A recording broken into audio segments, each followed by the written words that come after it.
tempatnya kami. Oke, terima kasih Mbak Neng, terima kasih Mas Lukman. Selamat malam teman-teman sekalian.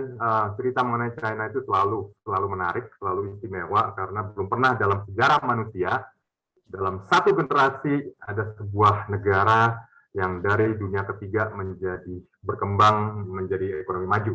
Tentu nggak gampang perjalanannya, dan juga ini menjadi unik gitu karena penduduk yang 1,4 miliar itu pasti punya tingkat kesulitan yang jauh lebih tinggi dibandingkan negara manapun di seluruh dunia. Nah, jadi cerita mengenai Evergrande ini sebenarnya ada cerita klasik, rags to riches. Jadi dari ekonomi yang kecil menuju ekonomi yang menjadi besar. Nah, tentu perjalanannya nggak lancar, tetapi ada gangguan. Jadi saya akan mundur kira-kira ke peristiwa sekitar 23 tahun, 24 tahun yang lalu. Jadi kalau kita ingat tahun 23-24 tahun yang lalu, Asia mengalami krisis. Jadi Asia mengalami krisis moneter Asia itu pertama kali mulai dari Thailand, kemudian juga ke Korea juga, Indonesia juga mengalami itu, Malaysia dan seterusnya. Jadi pada waktu itu terjadi goncangan secara global, terutama di Asia, dan sebenarnya China pun mengalami goncangan itu. Tetapi memang karena waktu itu ekonomi China masih relatif kecil, masih belum cukup terhubungkan dan lain-lainnya, sehingga efeknya relatif reda. Tetapi kita lihat apa yang terjadi di Indonesia, kasus tersebut, krisis moneter itu menghancurkan perbankan kita, terpaksa perlu waktu bertahun-tahun untuk disehatkan, kemudian biayanya juga sangat mahal, dan bersama dengan biaya yang sangat mahal itu pun terjadi perbaikan perbankan kita. Jadi perbankan Indonesia ini sekarang boleh dikatakan termasuk yang sehat. Di Asia Pasifik itu perbankan Indonesia termasuk yang lukratif ya, bisnisnya, maksudnya marginnya terbaik, return asetnya tertinggi, return equity-nya lumayan tertinggi, net interest margin-nya juga relatif tinggi. Tetapi memang ini akan makin kompetitif.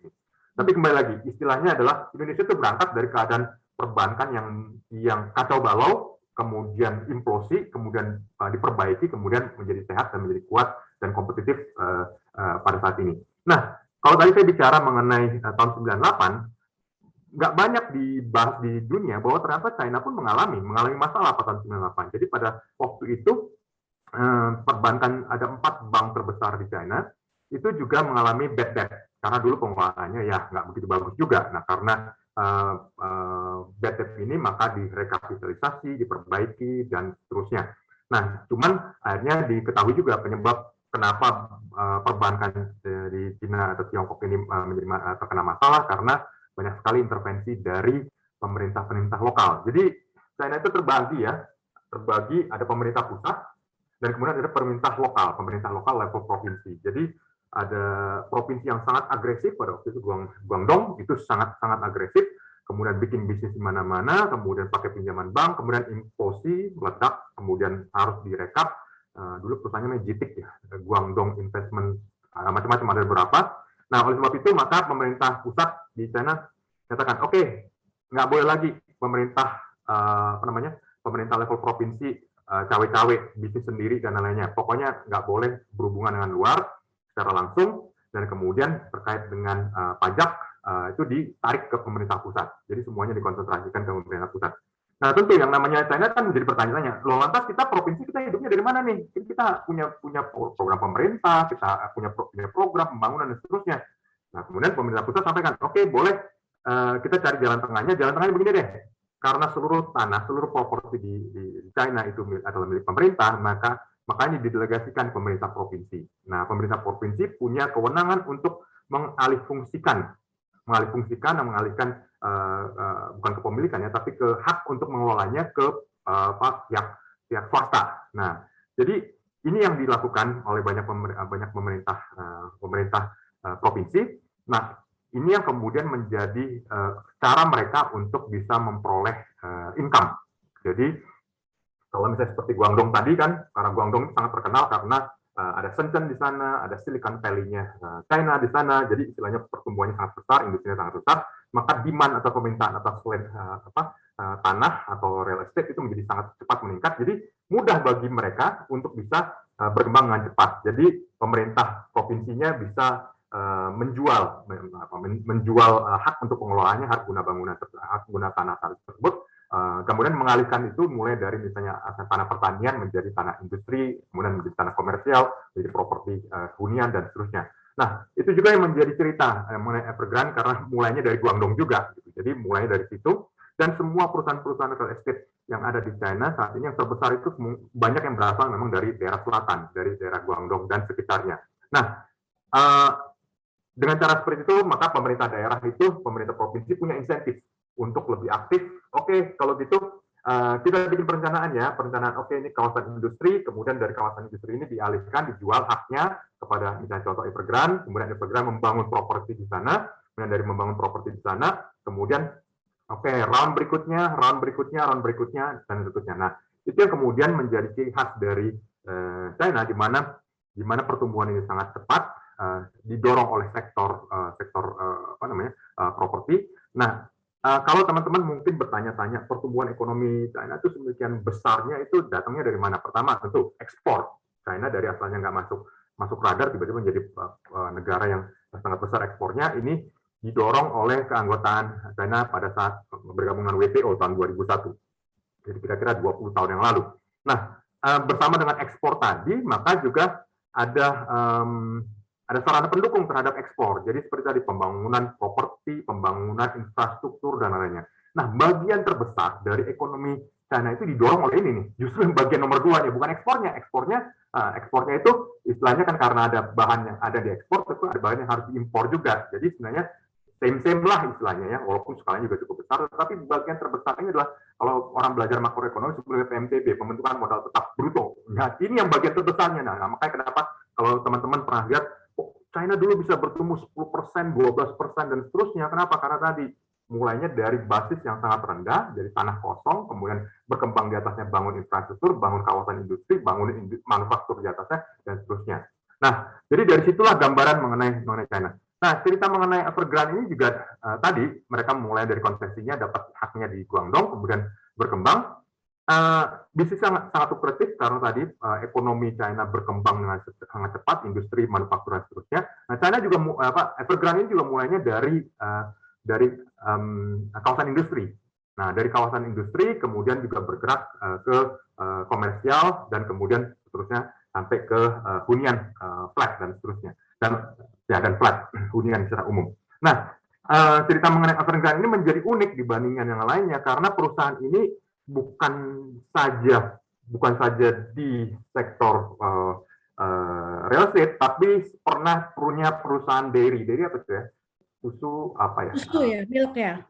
Dan lainnya pernah punya perusahaan minyak, pernah punya perusahaan tambang, pernah punya perusahaan air mineral dan lainnya. Jadi istilahnya bahwa ini startnya dari real estate, tapi jadi konglomerasi ini itu. Dan pernah kejadian pada satu saat.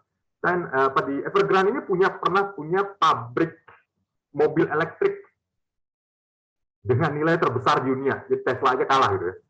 Nah, kalau teman-teman nanya, lantas gimana berapa banyak mobil elektrik yang diproduksi oleh Evergrande? No, belum ada. Dan sekarang perusahaannya ambruk. Jadi udah sangat kecil gitu. Nah, tapi ini gambaran menjadi unik ya karena Evergrande itu bertumbuh sangat cepat. Jadi pertanyaan pertama, pertumbuhan sangat cepat. Jadi dalam waktu 10 tahun terakhir itu misalnya dari posisi liabilities atau kewajiban dalam laporan keuangan yang asalnya cuma sekitar $20 billion ekuivalen ya, itu sekarang menjadi $300 miliar itu hanya dalam waktu 10 tahun. Jadi cepat sekali bertumbuhnya. Nah, ini muncul seperti ini karena ada boom yang berkepanjangan di sektor properti di China. Nah, kenapa bisa terjadi boom? Pertama, tentu 1,4 miliar penduduk itu kan pasar yang luar biasa besar dan semua orang butuhnya namanya. Nah, karena pasar sangat besar ini juga mendorong orang untuk berinvestasi punya ingin menabung. Dan mungkin sedikit catatan ya buat teman-teman, bunga tabungan di China itu rendah sekali. Jadi bunga tabungan mungkin sekitar rata-rata 0,4% per tahun. Jadi kalau misalnya 0,4% per tahun, kita bisa ngerasain lah gimana desperate-nya orang kalau punya tabungan yang tumbuhnya cuma sebesar itu. Nah, di sisi lain, sektor properti itu bertumbuh sangat cepat karena pertama demand-nya besar dan kemudian harga tanah naik. Nah, kalau tanya kenapa harga tanah naik, karena tadi balik ke prinsip yang awal. Jadi ini pemerintah provinsi nih ya, pemerintah provinsi perlu income. Oke, dia jual parcel tanah, kemudian harganya X. Oke, menarik, dapat income. Yang namanya pemerintah provinsi kan pengen naik terus kan, pengen dapat terus kan. Ya udah, parcel berikutnya dijual lebih mahal lagi, jual mahal. Jadi terus setiap bagian tanah itu dibuat menjadi lebih mahal sehingga pertama income bagi pemerintah provinsinya menjadi tinggi. Kemudian ada kepercayaan bahwa harga tanah akan naik terus. Nah, karena tadi bahan bakunya aja udah dari pemerintah provinsi aja udah naik harganya. Nah, ini yang kemudian membuat orang jadinya di China tertarik pada bisnis properti. Nah, di sini kemudian Evergrande itu punya cara yang sangat unik ya. Jadi kalau di China ini sebenarnya pada dasarnya penyakitnya tuh niru yang ada yang terjadi di Hong Kong. Kalau di Hong Kong itu orang beli dulu, bukan beli ya kalau di Hong Kong. Tapi kalau Evergrande caranya begini, dia beli dulu land bank dari pemerintah provinsi, ya. Nah kemudian habis itu pakai duit pinjaman. Nah kemudian habis itu dipasarkan, orang mau ikut, kemudian bayar dulu di depan uang muka. Nah kemudian dia akan sempurnakan land bank tadi. Kemudian dari situ kemudian dia jual kemudian dia kan harus ada yang konstruksi di atasnya kan, Nah itu biasanya dibayar pakai surat utang. Jadi yang namanya Evergrande itu menerbitkan surat utangnya itu biasanya sekitar 10% bunganya. Jadi teman-teman bisa bayangkan di suatu negara di mana bunga tabungan cuma 0,sekian%, ini ada yang 10% gitu kan, siapa yang nggak tertarik. Nah karena ini tertarik seperti ini, maka orang mau mengerjakan. Jadi sering terjadi yang namanya perusahaan konstruksi, supplier dan lain-lain itu dibayar dengan surat utang yang diterbitkan oleh Evergrande. Nah, jadi bayar dengan cara itu. Nah, kemudian ketika sudah mulai ada fondasi dan lainnya, oke, yang pesan silakan bayar duluan, bayar di depan, bangunannya belum jadi. Nah, kemudian ini dipakai oleh Evergrande untuk parcel berikutnya. Kemudian di raising lagi seperti itu dan seterusnya. Ini yang kemudian membuat jadi pertanyaan orang ya, kalau bayarnya pakai 10%, itu lantas harganya harus berapa ini naiknya? Nah, tetapi kalau di China, ya kalau misalnya harganya harga tanah atau harga propertinya bisa naik 15%, kan berarti masih untung kan sebenarnya. Nah, itu yang terjadi. Tahun demi tahun seperti itu, dan kemudian ini sangat didukung oleh pemerintah provinsi. Jadi sama-sama dapat untung ya. Jadi satu sisi pemerintah provinsinya dapat untung, di sisi lain juga perusahaan propertinya juga tambah untung. Nah, ini yang mulai kemudian berkembang makin lama makin meluas. Tetapi kembali lagi, ini yang bagi pemerintah pusat ini ada jadi masalah nih, terutama pada beberapa tahun terakhir ini. Kenapa menjadi masalah? Pertama tahun 2015 itu pernah terjadi ekonomi China itu agak goncang sedikit karena ada capital outflow. Jadi ada outflow sekitar $1 triliun. Jadi cadangan devisa China itu turun sekitar $1 triliun dalam satu tahun, tapi bisa konsolidasi lagi. Tapi di situ pada peristiwa itu harga properti sempat stagnan. Jadi biasa naik, tiba-tiba stagnan. Belum sampai turun nih, baru stagnan. Nah, ketika terjadi stagnan tersebut, maka semua orang melihat, waduh, kalau begini caranya, gimana nih dengan tadi uang bunga yang sudah harus dibayar sebesar 10%, sementara harga propertinya nggak naik. Ya. Nah, ini kan marginnya ke Swiss nih. Nah, jadi kalau dengan cara seperti itu, maka ada insentif sangat besar, jangan sampai stagnan, harus naik. Nah, uniknya adalah kalau di China itu cara yang paling gampang bikin orang marah dan demo itu adalah bikin pengumuman kalau harga rumah parcel berikutnya dijual dengan harga lebih murah daripada yang sebelumnya. Orang ngamuk. Kenapa? Karena tadi ekspektasi umumnya adalah kalau berikutnya itu pasti akan lebih mahal gitu. Nah, jadi pernah kejadian seperti itu. Akhirnya mau orang marah, tetapi ya kembali lagi siapa sih nggak mau harganya naik. Nah, ini yang bagi pemerintah pusat jadi masalah. Kenapa? Kita tahu, China itu kan negara yang sempat menganut single child policy dari tahun 1978. Jumlah penduduknya itu jomplang antara laki-laki sama perempuan itu 100 banding 113. Laki-laki 113, perempuannya 100 gitu kan. Nah, jadi kemudian angka kelahirannya juga turun cukup tajam. Dan kemudian terjadi terkait dengan demografi tadi, kelihatan bahwa ternyata orang-orang muda itu makin nggak sanggup beli properti. Jadi properti itu terkonsentrasi pada orang-orang yang tua, dan kemudian mereka ini juga sama seperti misalnya kalau orang mau berkeluarga, ya pasti hanya akan tertarik gitu ya, perempuannya cuma, kalau kamu punya properti saya mau nikah, tapi kalau nggak mau. Sementara harganya makin lama makin naik. Nah, itu sebabnya kalau teman-teman perhatikan, di berbagai tempat di dunia itu harga properti paling mahal di dunia itu adalah di China. Harganya sekitar rata-rata ya, kota besar seperti Beijing atau Shanghai itu bisa sekitar setara dengan 35 sampai 38 tahun gaji rata-rata. Jadi itu kayak Indonesia, kayak di Jakarta itu pendapatan Jawa Tengah ya misalnya, tapi misalnya harga propertinya seperti Paku Buwono. Nah, kira-kira seperti itulah kira-kira gitu. Nah, jadi seperti itu. Nah, oleh pemerintah pusat ini masalah ini. Kenapa? Karena kembali lagi kalau terus-menerus seperti ini, maka pertama biaya hidup akan tinggi. Nomor dua adalah ini akan jadi ajang spekulasi dan ini akan bisa berbahaya pada perbankan China. Oleh sebab itu, maka pemerintah China mulai tahun lalu itu sudah mulai ini warning, ini nggak boleh terus-menerus seperti ini. Ada 3 red lines, bukan bahwa perusahaan-perusahaan properti harus bisa pertama restraining, nggak boleh lagi harga menjadi terlalu tinggi, nggak boleh lagi spekulasi menggunakan uang perbankan. Nah, ini menjadi warning pertama. Tetapi bagi beberapa perusahaan dan kemudian kalau nggak salah yang dapat ancaman red line itu ada kira-kira 10 atau 12 perusahaan, itu ukurannya besar-besar. Mereka udah tahu bahwa ini pemerintah sudah memberitahu seperti ini, tetapi kalau misalnya seperti kapal tanker, itu kan bobotnya besar, ya ngerem di sini kan berhentinya nggak di depan, tapi mungkin 1 kilometer lagi. Nah, sama seperti itu juga bagi perusahaan seperti Evergrande, ini juga sesuatu yang nggak gampang bagi mereka. Pertama, kenapa? Karena mereka sudah punya utangan, surat utangnya 10% ini harus dibayar terus. Sementara kalau propertinya nggak naik lebih dari 10%, maka mereka akan loss posisinya. Nah, dari sejak tahun kemarin mereka berusaha untuk mengendalikan itu, ada mulai masalah dengan likuiditas. Kenapa? Karena tadi untuk bisa menghemat, untuk bisa tetap bisa berutang, maka mereka membayar konstruksi itu sudah mulai pakai surat utang, tadi kita tahu ya. Kemudian habis itu mulai bayar secara in-kind. Jadi oke, Anda mau bayarnya, kita bayar pakai apartemen deh, apartemen jadi belum jadi dan seterusnya. Nah, ini mulai menjadi masalah. Dan ketika tahun kemarin, awal tahun ini sebenarnya Bank Sentral China sudah memberitahu ke semua perbankan, kalau ada perusahaan properti mau minjem lagi, hati-hati, jangan begitu saja diberikan, mungkin harus lebih disiplin. Dan itu makanya kenapa perbankan di China mulai menahan diri untuk menyampaikan. Nah, repotnya Evergrande itu butuh modal sangat besar. Nah, ketika line kredit dari perbankan ini mulai berhenti, mulai tersendat, maka mereka sudah mulai masuk ke dalam likuiditas. Nah, itu sebabnya tadi Mbak Neng. Jadi sebenarnya riwayatnya panjang ya, tetapi kembali lagi ini menjadi luar biasa karena memang secara tercatat itu ada liabilities-nya, kewajibannya Evergrande itu adalah sekitar $300 miliar lebih sebenarnya, $300 miliar. Nah, dari $300 miliar ini, $100 miliar ini dalam bentuk surat utang, jadi bonds. Itu $100 miliar.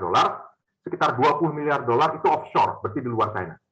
$80 miliar ini ada di dalam China. Nah, berarti kan ada sisa lagi nih $200 miliar nih, kira-kira ekuivalen $200 miliar. Ini ternyata banyak karena kebanyakan itu adalah utang ke kontraktor, utang ke kontraktor dan juga utang ke pemesan. Orang yang mau beli apartemen kan udah bayar dulu kan, dan mereka nunggu, jadi udah bayar. Nah, ini yang besarnya $200 miliar, ekuivalen $200 miliar. Lebih repot lagi, ternyata banyak sekali juga karyawan Evergrande sendiri juga berinvestasi di dalam perusahaan itu sendiri. Jadi mereka kalau misalnya ada investasi, mereka beli surat utangnya Evergrande, jadi beli di surat utang perusahaannya sendiri. Dan kemarin-kemarin itu sempat ketika ada tekanan terhadap likuiditas, maka yang terjadi adalah mereka kan dibayarnya pakai apa nih? Pakai bangunan. Aneh juga sih orang dibayar pakai bangunan, nggak gampang juga untuk itu kan. Tapi ini yang kira-kira menjadi konsekuensinya. Jadi kalau ditanya sebesar apa Evergrande itu, jadi saat ini Evergrande ini memiliki 1.300 proyek real estate di seluruh China di 280 kota. Di 280 kota, jumlah karyawannya ada 200.000 orang, dan dari website mereka dari website mereka sendiri, mereka aktif melibatkan kira-kira sekitar 3,8 juta orang yang bekerja pada proyek konstruksinya. Nah, kalau tadi saya sebutkan ada 300 miliar liabilities. Nah, liabilities ini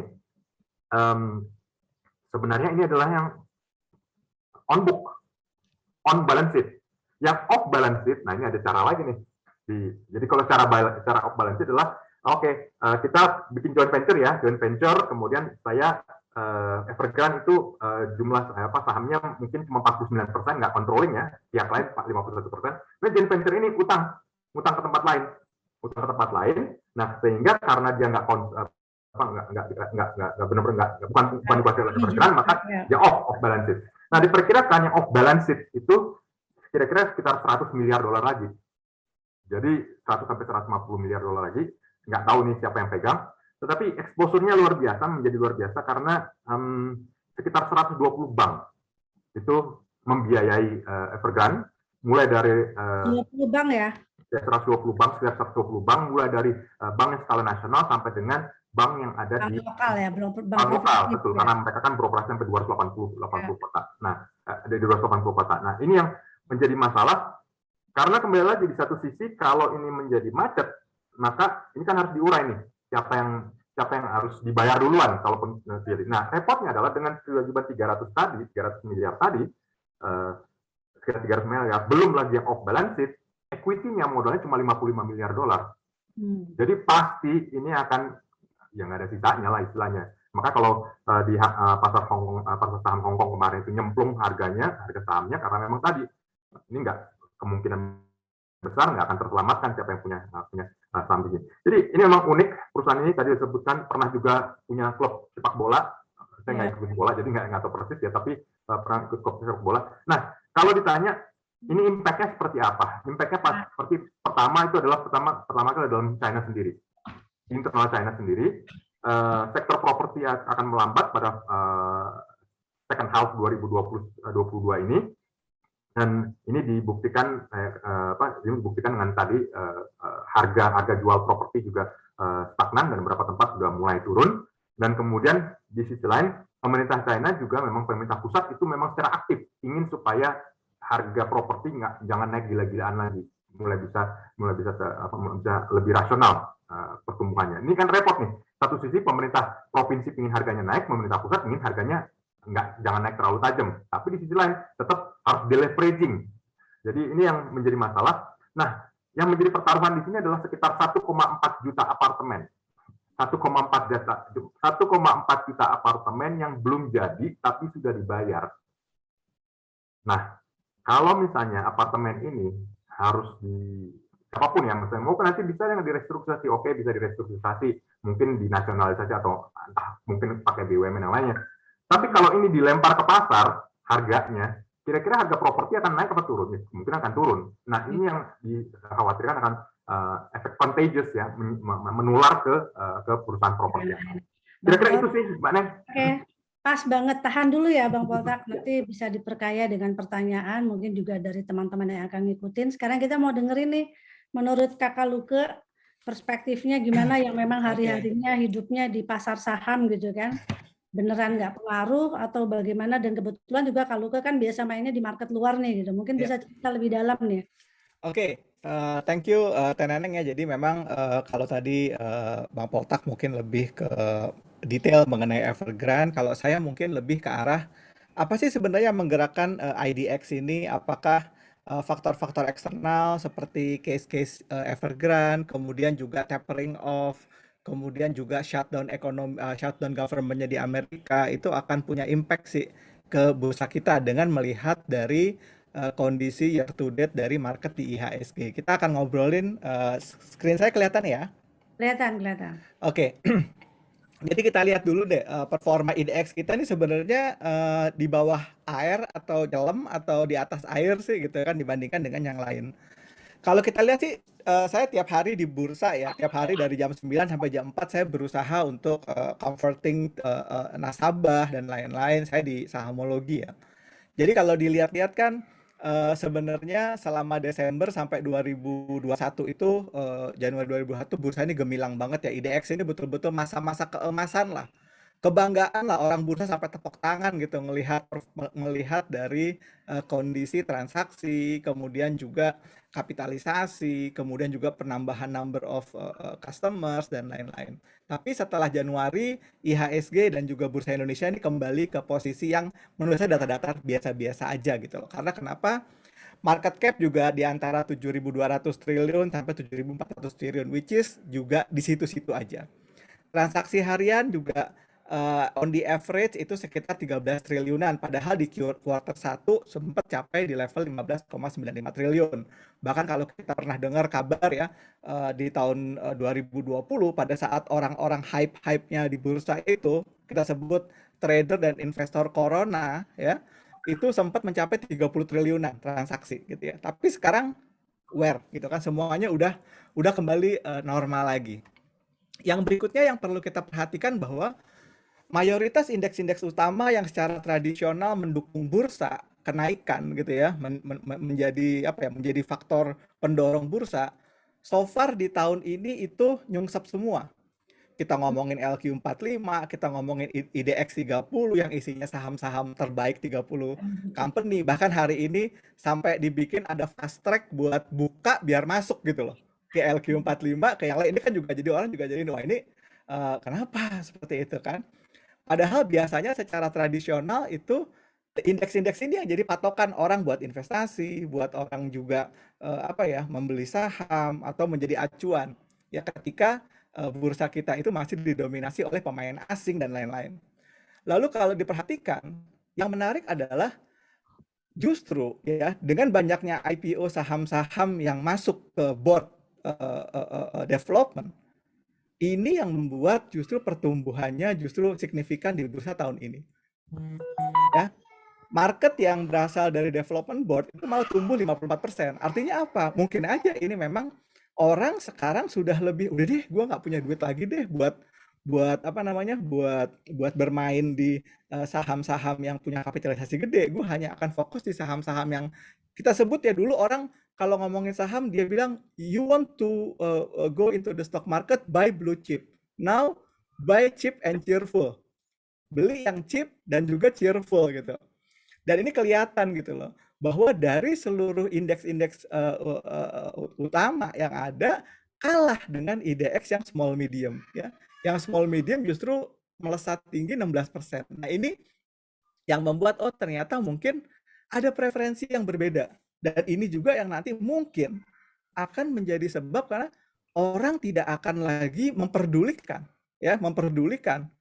mau itu The Fed-nya jungkir balik, mau itu Evergrande jungkir balik, pokoknya tiap hari aku masuk di market cari cuan gitu aja ya. Nah ini kalau dilihat dari kacamata itu, performa IDX juga dibandingkan dengan bursa-bursa global juga so-so aja. Di Asia Pasifik juga kita ranking 10, di ASEAN kita ranking 4, di dunia kita ranking 30 gitu ya. Mostly kita ya udah, kita hanya unggul dari Malaysia, Filipina ya, karena juga mereka juga punya COVID contagion juga bermasalah. Di Hong Kong kalah karena Hong Kong kalah sama kita karena mereka banyak isu terkait dengan tadi nanti ya kita ngomongin China risk. Dan yang terakhir kita juga bisa menang dari Brazil untuk di level emerging market non Asia juga karena COVID. Jadi lebih ke arah kegagalan dalam satu ya, kalau di Brazil, Filipina masalah contagion of COVID dan pembukaan ekonomi. Kalau Hong Kong lebih ke arah masalah dari regulatory risk di China. Nah sekarang kita ngomongin soal China risk ya. Jadi China risk ini sebenarnya sudah hadir bukan hanya pada saat Evergrande. Sebenarnya sudah sebelum Evergrande juga orang sudah mulai rethinking about China. Ya, khususnya investor-investor global ya, rethinking about China. Apa? Karena ada 3 yang menjadi resiko di China sekarang yang menurut saya ini adalah pertarungan politik, bukan pertarungan ekonomi. Ya, pertarungan politik antara pemerintah China dengan konglomerasi di sana terhadap penguasaan ekonomi dan juga terhadap pengaturan ekonomi. Jadi konsep sosialisme itu akan lebih diimplementasikan di China. Apa contohnya? Jadi China bergerak dari pertama dia melakukan tech crackdown ya. Ya, jadi semua tuh orang-orang China yang kaya gitu dibabat semua. Jack Ma dibabat, Oni Ma dibabat, semua dibabat dengan aturan-aturan baru yang mempersulit untuk pertumbuhan dari wealth-nya mereka. Ya. Yang kedua, China juga mungkin karena Xi Jinping juga sudah mulai berusaha untuk menyamakan posisinya dengan dengan leader-leader besar Cina ya. Deng Xiaoping atau siapalah yang dulu-dulu gede-gede, bahkan dia juga mungkin jadi presiden seumur hidup gitu kan. Dia berusaha untuk mereform ya agenda-agendanya supaya lebih sosialis ya. Redistribution of wealth. Makanya dia perang kan, ngelawan selebriti, ngelawan K-pop, ngelawan semua seperti itu. Dan terakhir yang baru kali ini adalah Evergrande. Jadi Evergrande ini sebenarnya serangkaian dari upaya untuk mengembalikan lagi power of the government ke kembali mengontrol ini semua. Jadi pusat ya. Kita ngomong soal first issue ya. Pertama kita ngomongin tech crackdown. Pemerintah Cina tuh mulai melakukan pengetatan terhadap perusahaan berbasis teknologi. Pertama kali terjadi pada saat dia membatalkan IPO-nya Ant Financial. Jack Ma kena. Ya. Kemudian Alibaba dianggap melakukan monopolistik. Ya. Jack Ma juga kena. JDID dihajar dengan antitrust law, kena. Online education nggak boleh profit oriented. Perusahaan-perusahaan edukasi di Cina yang berbasis mobile kena semua. Lisensi musik nggak boleh eksklusif, Tencent kena. Ya. Kemudian untuk redistribusi wealth, dia bilang semua perusahaan sektor delivery harus ada aturan upah yang jelas. Relaksasi jadwal pengiriman, kena lah itu perusahaan Meituan. Ya. Kemudian di BYD, IPO, hari pertama IPO langsung dihajar sama Xi Jinping. Katanya keamanan datanya nggak bagus. Ya, kena semua gitu. Lalu dia membatasi rencana perusahaan IPO dari perusahaan teknologi di China. Dan ini yang membuat inilah lu nggak boleh offer dari gua. Dan ini yang membuat tech crackdown ini jadi sesuatu yang isu pertama. Isu yang kedua, redistribution of wealth. Kalau dulu Cina ngomongin kemana-mana, kita cerita Cina lah ya, di berita setiap hari di Cina ngomongin soal BRI, ya, Belt and Road Initiative, apalah yang nama seperti itu. Kemudian mereka berubah nih. Dalam setahun terakhir ceritanya udah bukan lagi BRI lagi. Mungkin BRI karena udah sibuk dengan BRI right issue kali ya di sini ya. Jadi nggak ini. Ya, tapi mereka fokus ke internal policy untuk mensejahterakan the mass. Kenapa? Konsep sosialismenya mau digemborin lagi. Dan ini memakan korban, ya. Perusahaan besar, selebriti, dan lain-lain. Kenapa dilakukan? Karena ekonomi China 30% dikuasai oleh 1% individu. Dan income gap itu makin gede di China. 20% orang berpenghasilan tertinggi itu 10 kali lipat dari 20% termiskin. Apa yang dilakukan oleh China adalah dia atur high income. Ya. Kemudian tadi ya, pengaturan upah minimum. Tujuannya untuk apa? Tadi untuk memperbesar middle income group-nya lebih banyak. Dan juga low income group lebih ada eskalasi. Pengaturan income yang berlebih. Nah, ini kena ke artis-artis, ya. Dari aktivitas ilegal yang belum diatur oleh negara. Kalau kita dengar ceritanya belakangan ini, semua artis dibabat masalah pajak. Sampai ada yang dibilang dia illicit tax sampai 45 juta dolar. Dan dia meminta semua perusahaan-perusahaan CSR itu pemenuhan CSR lebih tinggi. Ya.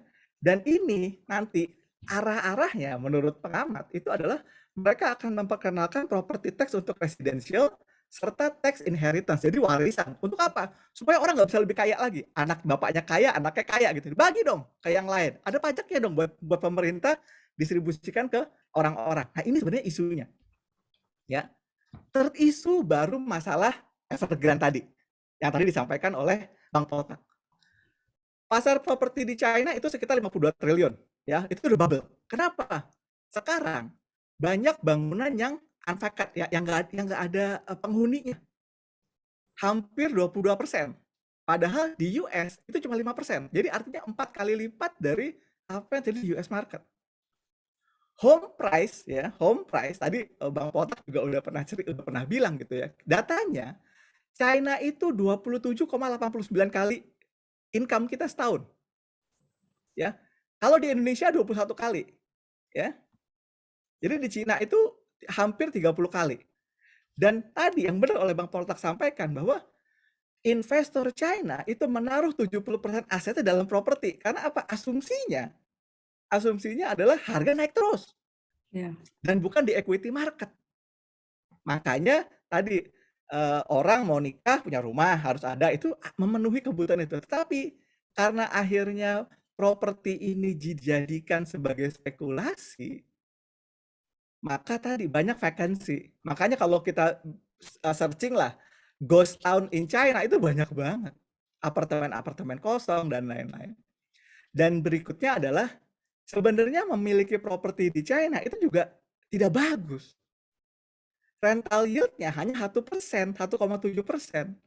Kalau dibayar bunga, bayar pajak, dan lain-lain, itu negatif run rate. Makanya akhirnya pasar properti di China itu walaupun kayaknya gede, tetapi ini bom waktu buat semua. Harganya juga udah kemahalan, rental yield-nya juga kerendahan, ya. Terus orang pour the money di situ membuat ini jadi sesuatu yang berbahaya. Nah, kenapa Evergrande menjadi problem? Ya, Adi ya. Cina itu berusaha untuk menjaga supaya properti sebagai propel ekonominya itu tetap jalan. Makanya banyak sekali kasih katalis. Ya, caranya apa? Dia bilang kalau harga rumah ada kontraksi, ya, maka dia akan, misalnya kalau misalkan harga rumah baru itu turun, yang dilakukan reserve-nya bank itu dia kurangi. Jadi kalau yang ini adalah harga properti gitu ya, turun ya, new house-nya gitu ya. Kemudian ini diturunin biar naik lagi. Nanti turun lagi, diturunin lagi. Terus seperti itu. Supaya apa? Supaya ini harga tetap naik. Nah, tetapi sejak tahun 2000 April kemarin, China berusaha memulihkan ekonominya dengan cara apa? Kredit udah overheating, market sudah kreditnya udah gede 300 kali GDP. Industri overheated itu properti jadi sasaran. Apa yang dilakukan? Tadi yang disampaikan oleh Bang Poltak, 3 red lines bagi property developer. Apa yang dilihat? Liability total aset nggak boleh lebih dari 70%. Net debt dibanding dengan equity nggak boleh lebih dari 100%. Cash dan short term debt harus lebih dari 1. Dan jeger siapa yang kena? Yang kena adalah Evergrande. Ya, Evergrande yang kena. Sebenarnya beberapa perusahaan itu masih ada beberapa yang safe gitu ya.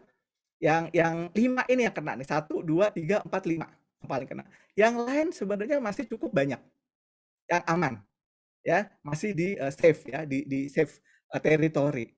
Nah, jadi satu kita ngomongin soal China. Jadi China itu risknya bukan cuma gara-gara Evergrande, tapi udah a series of struggle power with all the business player.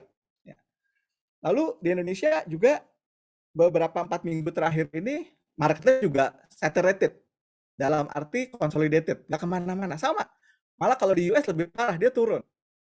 Ya, 4 minggu terakhir ngelow terus gitu. Dan bukan gara-gara Evergrande tuh baru 2 hari terakhir deh. Kalau semua sebenarnya menunggu dari The Fed. Nah, The Fed ini udah calming down to rescue the market. Ya, apa? Kan yang takutin sekarang adalah inflation, tapering, interest high. Gitu ya. Nah, dan mereka juga sudah bilang bahwa kalau misalnya progres dari growth ekonomi dan lain-lain ini sesuai, dan juga penambahan tenaga kerja sesuai dengan ekspektasi, maka dia juga akan memoderasi dari asset purchase. Artinya apa? Tapering akan terjadi mulai November katanya. Ya. Kemudian juga tapering ini akan terjadi sampai middle of the next year. Jadi udah jelas timeline-nya. Sekarang sampai middle 2022. Ya, artinya quarter 2 selesai. Ya.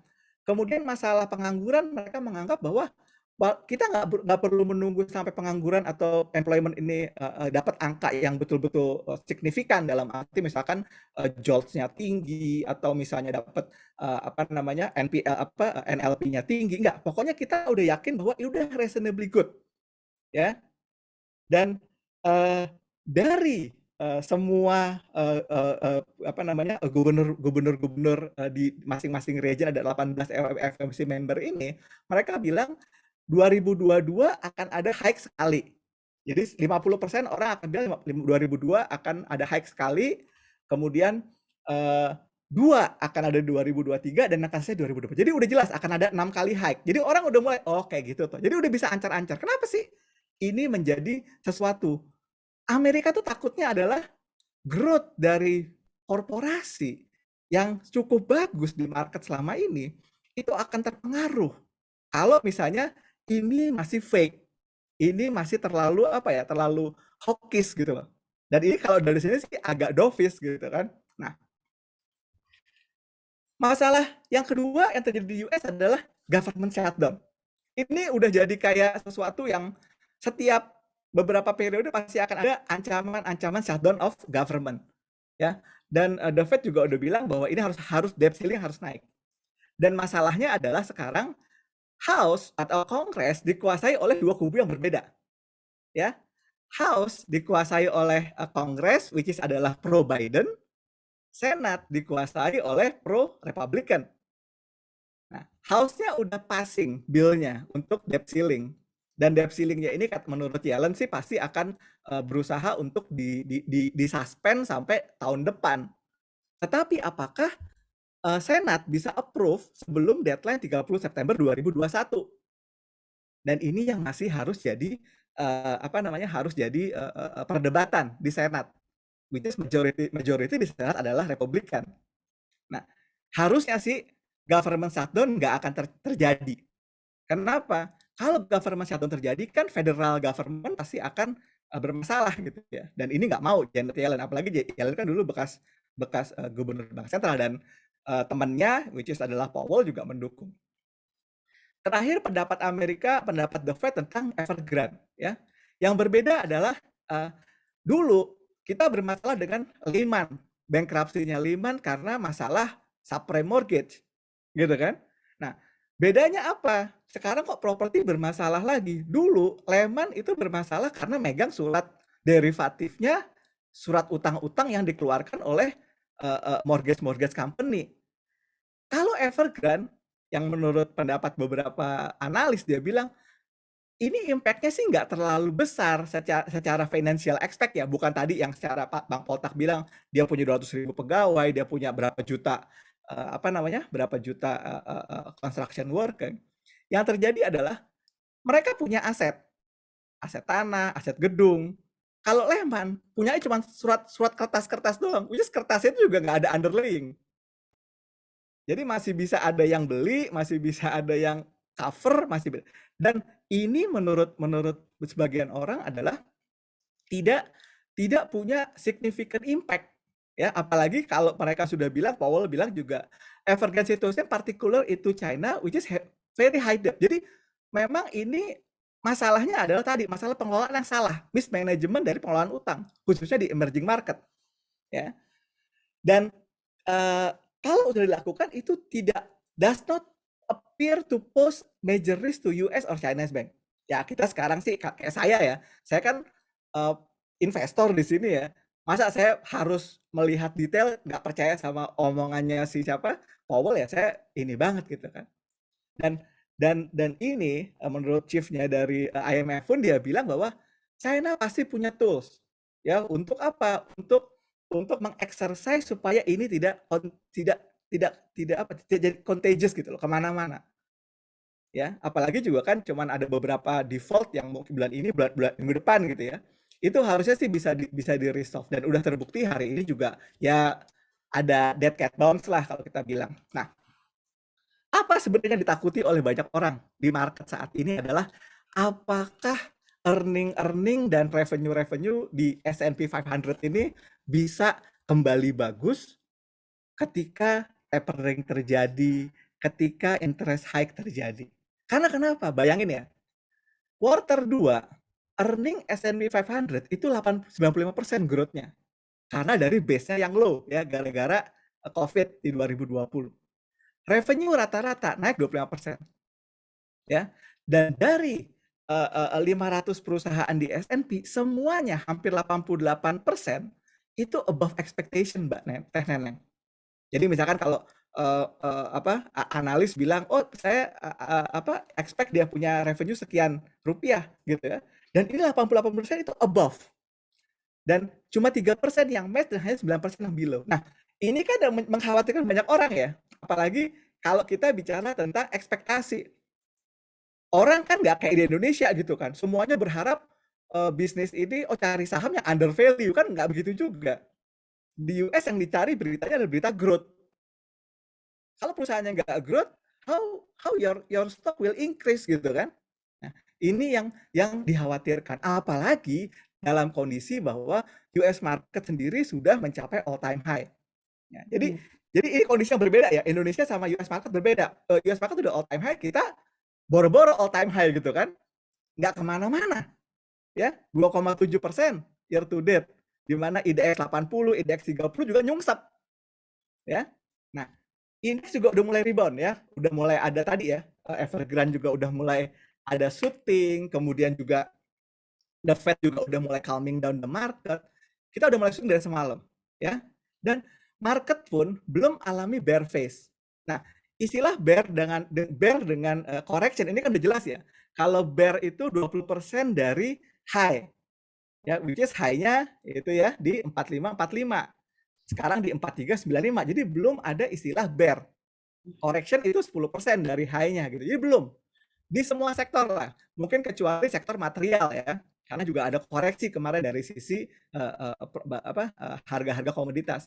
Tapi kalau kita lihat real estate di US market juga masih solid, kemudian juga teknologinya masih solid, kemudian juga consumer discretionary which is adalah isinya Tesla, dan itu juga masih solid.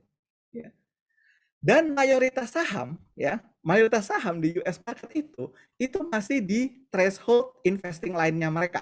Kita lihat ya, 66% masih di atas moving average 200.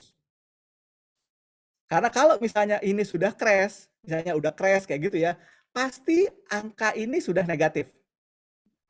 Ya. Jadi ini memang ada sedikit koreksi. Karena kenapa? Dalam 4 minggu terakhir, market US memang turun. Jadi ini wajar merah. Tetapi yang terjadi adalah 5 days moving average beberapa udah mulai naik gara-gara semalam. Ya, hopefully akan lebih banyak lagi besok. Kalau misalnya semua sudah mulai recover.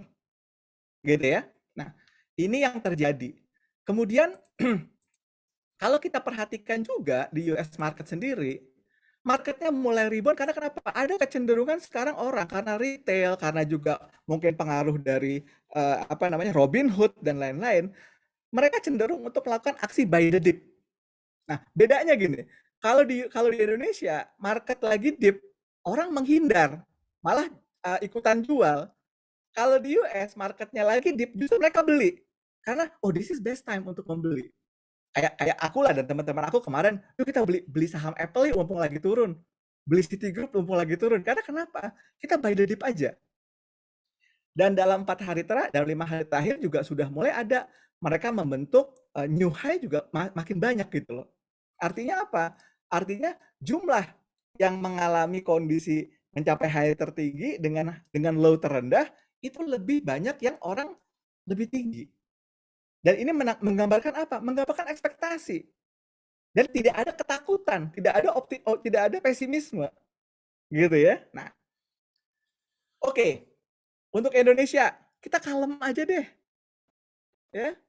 Kalem aja. Kenapa kita kudu kalem? Nih, kenapa kita kudu kalem ya?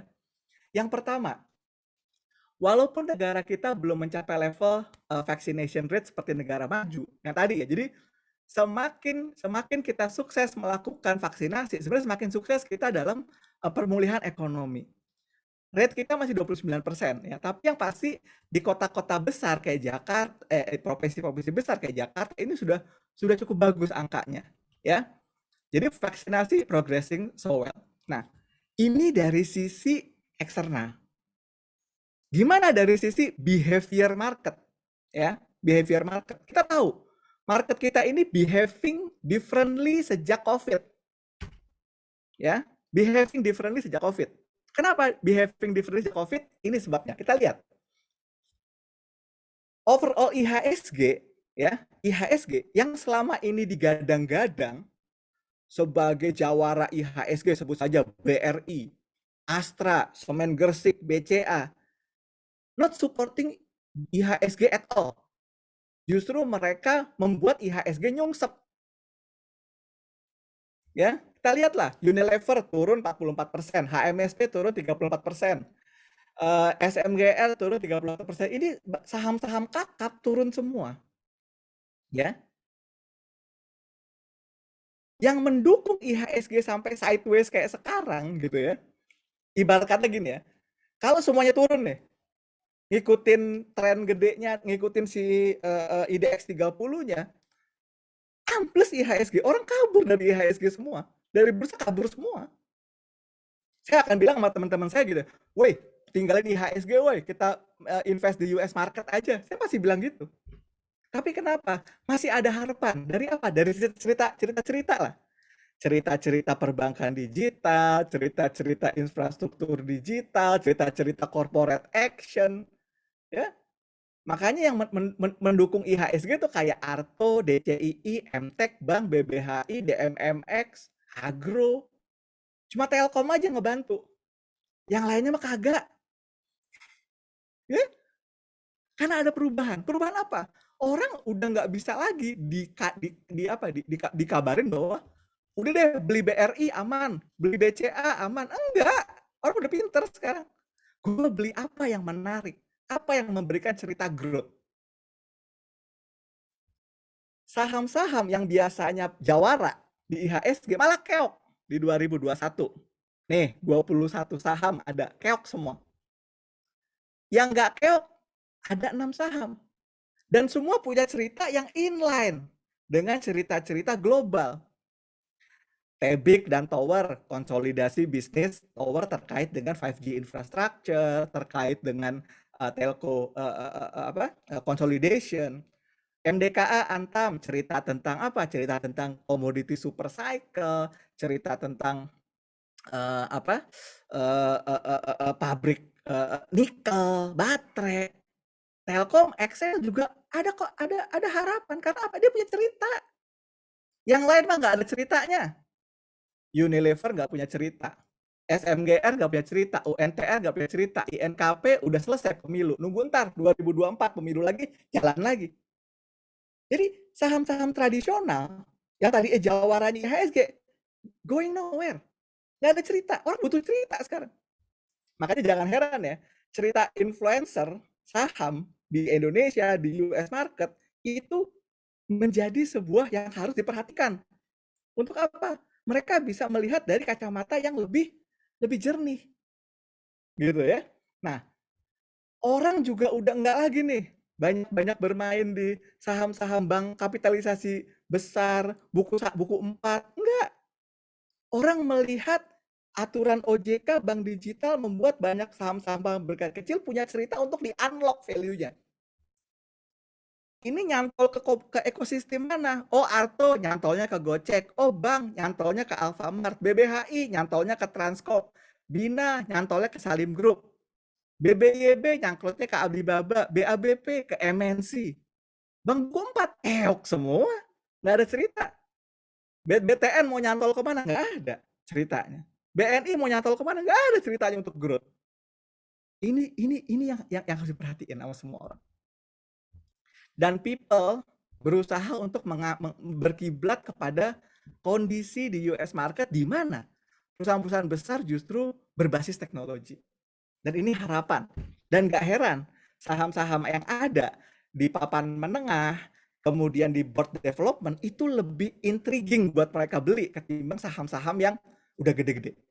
So, kita harus pahami ini, dan kita harus berusaha untuk melihat bahwa, oh iya bener ya, ada transformasi. Makanya saya sih setuju aja buka masuk ke indeks dengan cara fast track, saya setuju aja gitu. Buat apa? Ya karena emang marketnya sudah berubah ke situ. Dan mohon maaf buat yang pencinta BUMN gitu ya, you are no luck this year. Ya. Apalagi kalau yang saham-saham BUMN karya belum deh, ya. BUMN karya itu saya paling banyak dapat komplain soal BUMN karya karena going nowhere. Ya, dan bank-bank besar BUMN juga nggak kemana-mana juga. Kenapa ini terjadi? Kenapa ini bisa terjadi? Kenapa orang jadi nggak care gitu ya sama what's going on in the market secara global gitu ya? Lihat aja sekarang. majority transaction itu di-contribute 80% sama lokal. Kita nggak ada deh ceritanya misalkan transaksi itu orang ngeliatin transaksinya Citigroup, kemudian apa enggak yang dilihat MG ya. Liatin Semesta Indovis saya ngapain? Liatin apa namanya Samuel Sekuritas ngapain? EP ngapain? Ini lihat itu. Itu jadi barometer. Dan saham-saham yang selama ini sensitif terhadap inflow asing itu bukan lagi menjadi penjaga IHSG. Jadi makanya kalau tadi ya, wah digambarin ada misalnya let's say keterikatan dengan negara-negara, oh ini cabangnya si ini itu ikutin protokolnya ini, ngeliatin kondisi di US market, ngeliatin kondisi di ini, enggak. Market pasti akan selalu memberikan peluang. Tiap hari ada transaksi, tiap hari ada saham jalan, dan tiap hari ada katalis baru untuk membuat market ini bergerak dinamis. Ya. Ya, apa sih yang perlu diperhatikan? Sebenarnya yang perlu diperhatikan kan sebenarnya cuma ada sini aja ya. Relaksasi aturan perpajakan, properti, auto ini kan masih tetap ada. COVID cases juga masih tetap diperhatikan, PPKM darurat, sukses rate vaksinasi, pelonggaran kegiatan ekonomi, dan antisipasi third wave dan COVID. Yang tadi tuh, tapering, dan lain-lain. Lawong pemainnya tadi yang dibeli bukan saham-sahamnya yang sensitif dengan asing. Yang dibeli saham-saham yang sensitif dengan ilmunya ya, ilmu bandarmologi gitu kan. Dan orang udah nggak sensitif lagi sama fundamental sekarang. Dan ini menurut saya blessing in disguise. Kenapa? Kalau misalnya masyarakat terus melihat dengan menggunakan kacamata fundamental, kacamata asing, dan lain-lain, lalu ada rattle kayak gini, ada The Fed, ada Evergrande, nyungsep IHSG bener. Percaya sama saya, nyungsep pasti. Gitu ya. Karena kenapa sekarang orang udah less sensitif, yang dilihat ada siapa tuh, oh si itu di sini, yuk beli gitu kan, yuk naikin, yuk turunin, kayak gitu. Jangka panjang IHSG sebenarnya kita kan memang sudah break ya, sudah break dari tren naik, tapi udah mulai ada kecenderungan untuk naik juga ya, hopefully sih bisa bagus di atas 6.400. Dan secara siklus kan dalam 10 tahun terakhir kan emang September cenderung koreksi, jadi wajar lah. Ya hopefully sih November Desember kita bisa recoup dan kita bisa positif. Jangka menengah IHSG masih sideways gitu ya, hopefully sih bisa lah break di 6.300 akhir tahun. Jangka pendek juga sekarang udah mulai di atas 6.100-an gitu ya, hopefully bisa break di 6.219. Kalau misalnya let's say orang merasa bahwa optimisme dari apa yang terjadi di The Fed, kemudian contagious dari Evergrande itu membuat apa? Saham-saham yang tadi tradisional mendukung IHSG bisa jadi sesuatu yang mendongkrak lagi sampai ke level sini. Karena kenapa? Selama ini kan yang ngebantu ngedongkrak ini kan saham-saham yang nggak sensitif terhadap katalis-katalis luar ya. Dan kalau misalnya katalis luar sekarang udah mulai terbentuk bahwa The Fed sudah mulai dovish, udah mulai timeline-nya jelas, Evergrande konten, maka saham-saham yang tradisional itu harusnya bisa mendukung IHSG ke level yang lebih bagus. Ya, rotasi sektor bisa saja terjadi ya. Sekarang kan mungkin masih ke IT gitu ya. Mungkin aja nanti industrial, real estate itu balik lagi. Ya. Dan sejak kuartal 3 sebenarnya dominasi IDX SMC masih tinggi ya. Tapi dibandingkan dengan IDX yang lain gitu loh. IDX 80, IDX 30, tapi sudah mulai ada perubahan lah, perbaikan lah dari IDX yang tradisional. Dan mulai kuartal 3 juga traction dari sektor tradisional juga udah mulai terjadi, infrastruktur, energi, industrial. Harusnya kalau misalnya orang sudah mengignore ya, maksudnya bukan mengignore sih, dalam arti sudah mulai comfortable dengan kebijakan The Fed, kemudian comfortable dengan containment dari pemerintah Cina atau PBOC terhadap likuiditas dari perbankan untuk menghindari Evergrande bangkrut gitu ya. Harusnya sih ini bisa jadi harapan bahwa IHSG bisa ada turn around gitu ya. Kesimpulannya, buat dari saya sebagai investor ya, Evergrande tidak menjadi threat yang dominan untuk market Indonesia. Karena apa? Saat ini bursa digerakkan oleh investor lokal yang less sensitif terhadap global concern. Saya melihat Evergrande ini lebih ke arah political move dari Xi Jinping untuk gain control of the nation. Untuk mulai dari push agenda-agenda reformasi sosialisme, tax crackdown, redistribution of wealth. Ini seperti war on greed versus power antara kelompok kapitalis versus penguasa Cina. Sikap The Fed yang transparan terkait kontrol inflasi, employment, tapering, dan interest hike membuat market stabil setelah 4 pekan uncertain. Yang menjadi concern saat ini menurut saya adalah sebagai investor juga di sana, apakah growth dari perusahaan-perusahaan bisa sustainable setelah post best result di quarter 2 2021. Nah, untuk pasar lokal, isu ekonomi paling dominan sebenarnya lebih ke arah sukses vaksinasi. Seberapa sukses kita bisa sampai ke level 50% dari target. Dan pembukaan ekonomi sehingga bisa jadi pemulihan ekonomi. Sampai akhir tahun mungkin saya proyeksikan IHSG coba mendaki ke 6.300, 6.400 itu best skenario. Atau kalau misalnya let's say orang juga mulai terjadi inflow di saham-saham tradisional tadi yang finance, kemudian infrastruktur, konstruksi gitu ya, harusnya bisa starting sampai ke 6.400. Yuk kita diskusi. Oke, terima kasih Kak Luke atas penjelasannya. Ini yang nanya udah banyak banget, tapi kayaknya moderator punya ini ya, punya privilege boleh nanya duluan, baru ntar saya baca. Yang lain boleh raise hand, terus nanti atau bisa juga ngisi di kolom chat. Yang pertama adalah karena tadi ada sedikit seperti kalau bilang bahwa Indonesia ini sebenarnya sekarang jadi kayak anomali ya. Di luar mau ngapain aja, pasarnya nggak kenapa-napa, gitu kan. Mungkin tadi kalau kita di awal bicara dengan Bang Poltak, banyak orang yang generasi rebahan, dananya nganggur, kelas menengah, masukin aja semua ke market Indonesia gitu kan. Jadi kayak nggak terpengaruh. Tapi sebenarnya gitu kan, oke, secara mikro mungkin market nggak terpengaruh. Nah sekarang kalau tadi Bang Poltak cerita, ada 120 bank yang terlibat di dalam Evergrande. Apakah ini nanti kejadiannya akan sama dengan subprime mortgage di tahun 2008 di Amerika? Untuk walaupun misalnya tadi secara politik mungkin boleh saja Xi Jinping punya kekuatan politik untuk menarik lagi kepada pusat gitu ya. Tapi itu kan pasti takes time ya, perlu waktu untuk melakukan pembenahan kerusakan dengan 4.270 triliun rupiah gitu loh, hutangnya dari si Evergrande. Nah, kira-kira apa sih jangka pendek dan jangka panjang pengaruhnya terhadap perekonomian secara umum? Kalau kepada market semua analis bilang nggak ada pengaruh. Tapi kalau jangka pendek dan jangka panjang secara perekonomian, karena suka atau tidak, 4.200 itu walaupun hanya 2% dari PDB, tapi ditanggung oleh bank berapa banyak. Terus ekspornya kita akan seperti apa, gitu ya? Apakah nantinya akan terpengaruh? Terus itu kepada Bang Poltak. Terus kalau kepada Kaluke adalah tadi banyak disebutkan bahwa saham-saham bank buku 3, buku 2 itu jauh lebih menarik atau yang membawa isu teknologi story ya, sekarang mainnya story. Banyak story hope dengan teknologi dan lain-lain itu jauh berkembang bahkan menggerakkan IHSG. Padahal mungkin saya salah gitu ya. Saya lihat belakangan tuh properti di Indonesia juga mulai bergeliat gitu ya. Kayak BSD saya lihat sama Lipo katanya selalu penjualannya oversubscribe dalam hitungan jam ratusan rumah laku gitu kan.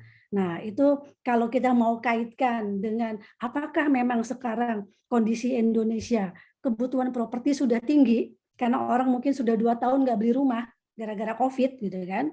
Atau juga sebenarnya ya itu hanya semu aja gitu loh, atau bisa juga sebenarnya banyak yang sudah dibangun dan nggak akan terbeli seperti halnya bubble di Evergrande. Nah mungkin 2 pertanyaan itu silakan Bang Poltak, habis itu Kaluke. Ya, monggo Bang. Terima kasih. Oke, Mbak Neng, terima kasih pertanyaannya. Jangka pendek, jangka menengah. Begini, 120 bank itu masih belum jelas bank-bank mana aja, tapi Agricultural Bank of China termasuk terdampak. Skalanya belum tahu sebesar apa skalanya. Cuma memang kalau harus membail out atau harus nolong Evergrande itu pilihannya itu nggak ada yang gampang.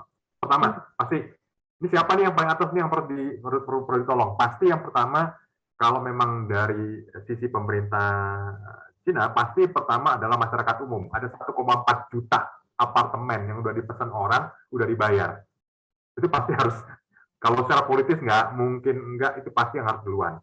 Nah, kalau sekarang yang pesan apartemen udah ditalangin lah misalnya ya, habis itu apartemennya diapain nggak tahu lah ya. Nomor 2 siapa lagi yang perlu tolongin? Ya tadi pegawai-pegawai yang 200.000. Nah, itu pastilah kan, ya namanya juga sosialisme kan. Nah, nomor 3 siapa? Kontraktor, dan juga pegawai yang bekerja pada kontraktor. Nah itu udah 3,8 juta sendiri nih. Ini baru urutan 3 nih, Baru habis itu baru bank. Jadi istilahnya ini akan berat ya. Udah bank, habis itu baru terakhir mana investor luar negeri. Jangan lupa ada $20 billion itu utang Evergrande itu di overseas ya, di luar China. Jadi pasti urutannya seperti itu, prosesnya nggak akan gampang ya. Cuma memang yang paling dikhawatirkan adalah kalau ke perbankan itu adalah bank jadinya makin ragu-ragu, makin akan curiga kalau mau kasih pinjaman ke sektor properti. Jadi bukan Evergrande sendiri, tetapi sektor-sektor lain bisa tertular karena tiba-tiba bank yang nggak mau sama sekali. Nah, jadinya kalau terjadi seperti itu, maka yang asalnya sehat bisa jadi sakit.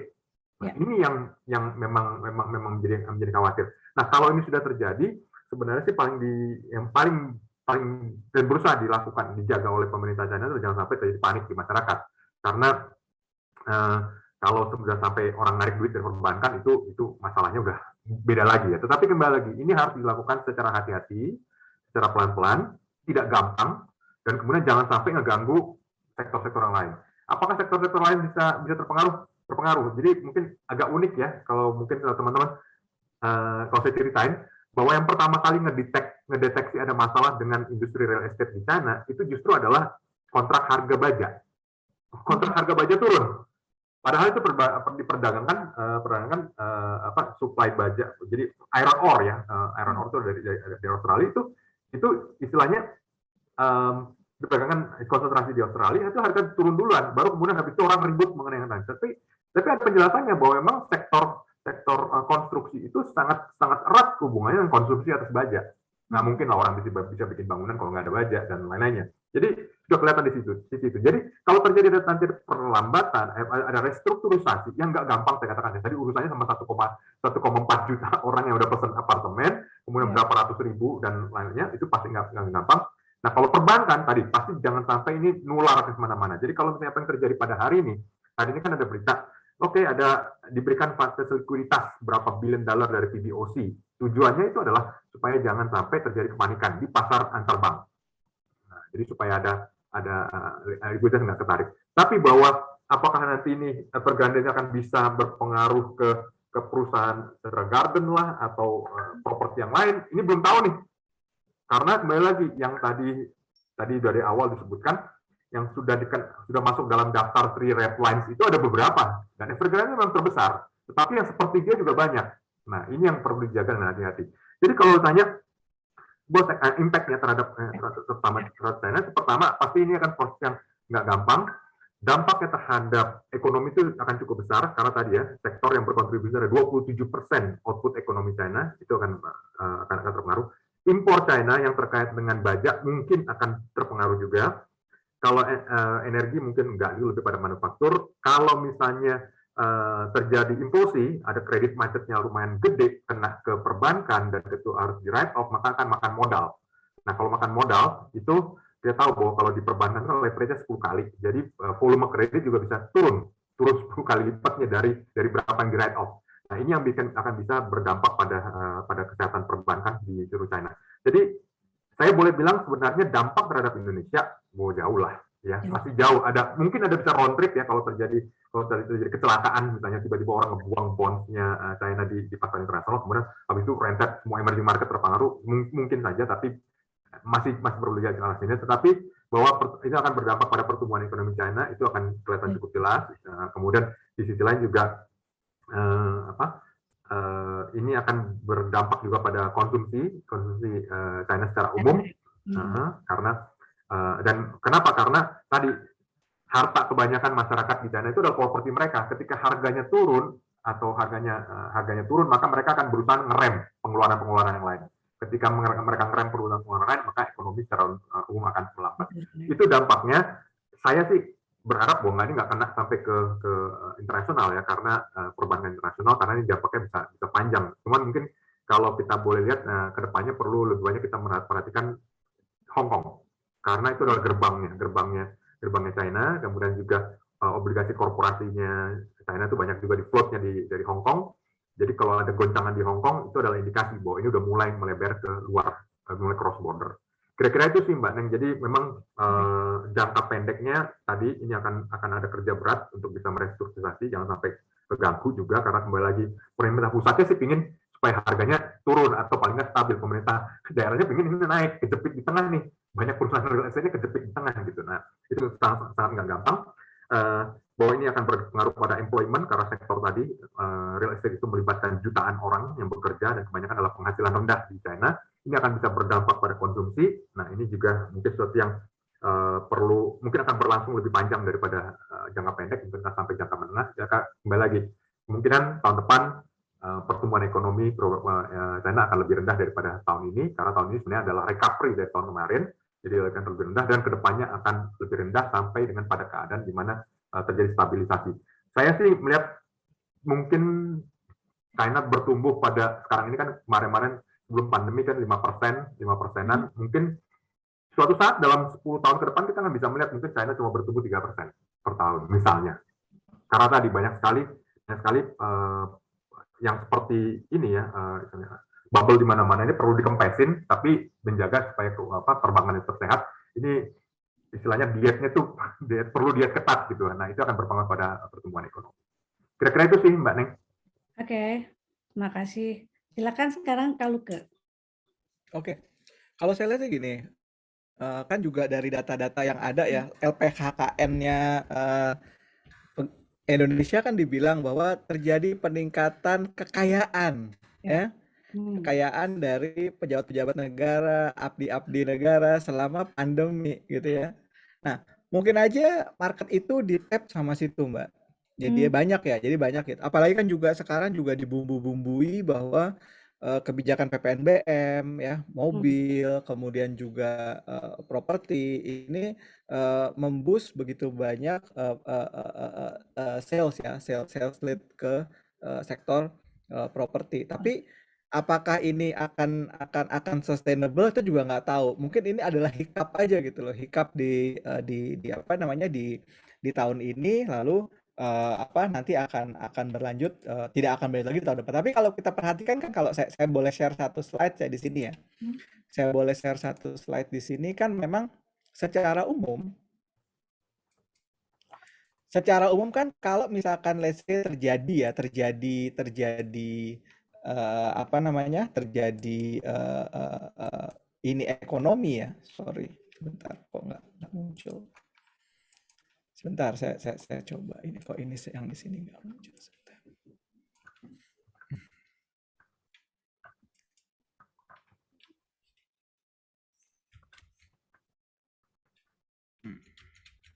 Saya ini aja deh, saya coba di apa namanya? Saya coba nggak usah slideshow deh, coba. Oh ini di sini. Nah kalau kita lihat di sini ya, kalau kita lihat di sini kan memang nah, lihat di sini ya. Kan ketika terjadi apa namanya, kondisi di mana interest rate mungkin rendah, kemudian juga apa namanya, pertumbuhan ekonominya juga udah mulai ticking gitu ya.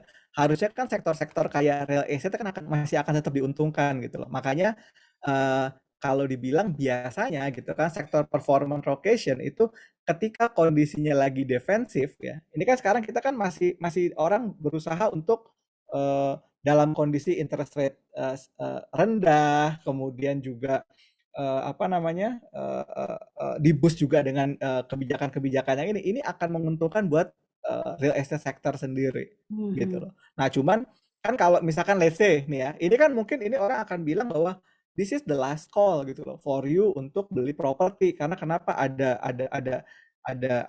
kebijakan ada kebijakan suku bunga, plus juga sebelum interest rate mulai naik, karena kita udah tahu nih Pasti Bank Indonesia ketika udah mulai ancang-ancang 2002 interest rate the Fed naik 1 kali, 2023 naik 2 kali, pasti kan sudah mulai ancang-ancang untuk naikin suku bunga.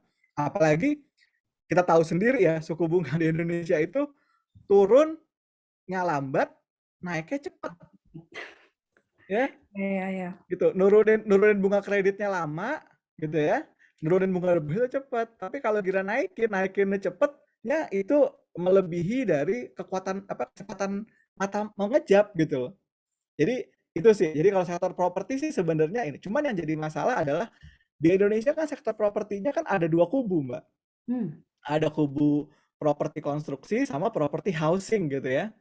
Mungkin properti housingnya sih udah mulai jalan gitu. Tapi kalau properti yang terkait dengan konstruksi mungkin masih kewalahan gitu loh.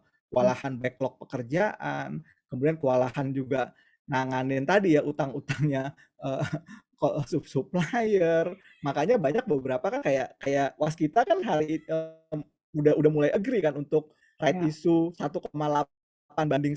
Jadi mau nggak mau dia akan nerbitin lagi saham yang setara dengan 2 kali lipat dari saham yang beredar sekarang, dan orang suruh serap gitu kan. Tadi pertanyaan pertama, Indonesia kok banyak duit ya, setiap right issue diserap. Belum tentu juga gitu loh. Kalau misalkan nggak bisa dijagain antara harga teoretikalnya sama harga eksekusinya juga bisa nggak ketebus juga gitu. Apalagi kalau nggak ada standby buyer gitu. Oke. Gitu. Jadi ini juga menarik sih gitu. Tapi menurut aku sih sebenarnya sih secara teoritis kan sudah jelas gitu lah. Bulan Oktober, November, Desember itu kecenderungannya adalah untuk naik di bursa kita gitu ya. Ya, biasanya sih orang karena udah di sini by the dip gitu. Apalagi sekarang kan sektor konstruksi semua mostly sudah ada di atas level MA. Kalau saya pakai MA 5 weekly gitu. Artinya apa? Sudah mulai ada kecenderungan untuk naik. Cuman apakah bisa mengcover penurunan yang sudah 40%, 30%, saya juga masih belum tahu sih. Harus dilihat secara satu persatu per saham sih. Ya. Oke. Gitu. Ini sekarang ada Brian yang udah raise hand duluan. Silakan Brian, kalau mau bertanya. Malam. Ya, malam, silakan. Oh iya, saya ada 2 pertanyaan, Bu. Pertama buat Bang Lukman ya. Ya. Menurut Bang Lukman tuh endgame-nya digital bank Indonesia tuh apa ya? Maksud saya apa memang benar-benar cuman kayak .com bubble-nya US kemarin gitu kan? Kan soalnya kalau dilihat kan udah nggak masuk akal semua itu ya. PBB sama PR-nya kan udah nggak masuk akal gitu. Terus nanti itu exit-nya investor menurut Bang Lukman gimana sih? Kayak mau dijagain terus, peduli amat nanti si Bang Jago kayak gimana ya urusan amat, yang penting gue pegang di harga 10.000 gitu. Enggak, kira-kira aja sih, maksudnya pendapatnya Bang Lukman nanti kira-kira gimana gitu, apa nunggu crash gitu. Itu pertama ya. Terus yang kedua buat Bang Poltak ya. Saya itu kan beberapa kali udah ngeliat reviewnya Cina ya yang kayak kota hantu gitu-gitu, terus yang bener-bener kayak literally bener-bener dibangun cuman bener-bener buat spending, buat growth gitu ya. Dan memang udah nggak sehat banget. Terus menurut saya sih, saya juga ada kayak sedikit asumsi bahwa si Evergrande ini ya memang salah satu langkahnya si Jinping ya buat slowdown-nya Cina gitu. Cuman kalau pendapatnya Bang Poltak tadi kan penjelasannya juga ada banyak sih, cuman menurut Bang Poltak tuh gini tuh sehat nggak sih gitu? Maksudnya ya saya tahu sih slowdown-nya Cina tuh pasti menyakitkan banget ya. Kayak ya itu tadi kayak ngerubah komposisi ekonomi segala macam, terus harus kayak jadi household kekayaannya Cina kan, orang-orang Cina itu kan mostly di properti, dan itu memang harus dirubah gitu ya. Itu menurut Bang Poltak tuh secara ekonomi tuh sehat nggak sih? Apa memang harus seperti itu gitu loh? Apa nggak ada pilihan lain sih Xi Jinping-nya itu buat merubah itu gitu, di struktur ekonominya? Oke, thank you. Ya, silakan. Bang Lukman dijawab dulu tadi mengenai endgame-nya digital bank nih kapan nih? Apakah itu akan bubble atau gimana nih Bang? Masih di mute ya? Ya. Jadi kalau kita lihat kan gini ya, sebenarnya sih yang pertama adalah tidak semua bank digital itu akan survive ya. Bahkan BCA udah bilang mungkin hanya akan ada 3 bank digital yang baru yang akan survive gitu ya. Nah, sekarang kan yang pertama, ketika sebuah industri baru atau industri dengan landscape baru itu mulai dari growth yang baru gitu ya, dari nol lah, anggap aja kan kayak di reset ya. Arto itu kan meriset Bank Artos yang ada di Bandung ya. Kemudian bank itu meriset dari Bank Maybank Syariah. BBHI meriset dari Bank Harda ya, Alobank meriset dari Bank Harda. Bina belum ada kabar ya, tapi kayaknya Salim akan pakai ini sebagai dia bilang sebagai sesuatu untuk memperkuat strengthening their bisnis yang udah eksis di apa namanya di consumer gitu ya. BBYB ada perubahan kepemilikan. Nah, memang at the end of the day kita nggak bisa nyamain ini dengan kondisi bubble ekonomi, bubble tech di dunia pada tahun 90-an karena memang infrastrukturnya belum ready, kemudian ekosistemnya juga belum ready. Sekarang udah ready semua. Cuman yang jadi permasalahan adalah seberapa cepat harga ini akan catch up, value-nya akan catch up dengan harganya. Ya. Kita lihat kemarin cerita salah satu IPO salah satu bank yang dengan kapitalisasi akhirnya gede di Korea adalah Kakao Bank. Ya. Ini betul-betul bank digital gitu ya. Tapi akhirnya juga setelah beberapa pekan juga mereka akhirnya terkoreksi. Ya. Kita lihat juga cerita digital dari saham Coinbase ya di Amerika ya. Hari pertama naik tinggi, akhirnya terkoreksi juga mengikuti dari perkembangan bisnisnya gitu. Nah, memang kalau value-nya nggak bisa catch up, pasti harga akan koreksi. Itu pasti, it's a must lah gitu loh. Kenapa orang melihat bahwa Unilever itu dari anak emasnya bursa sekarang jadi anak apalah saya sebut lah.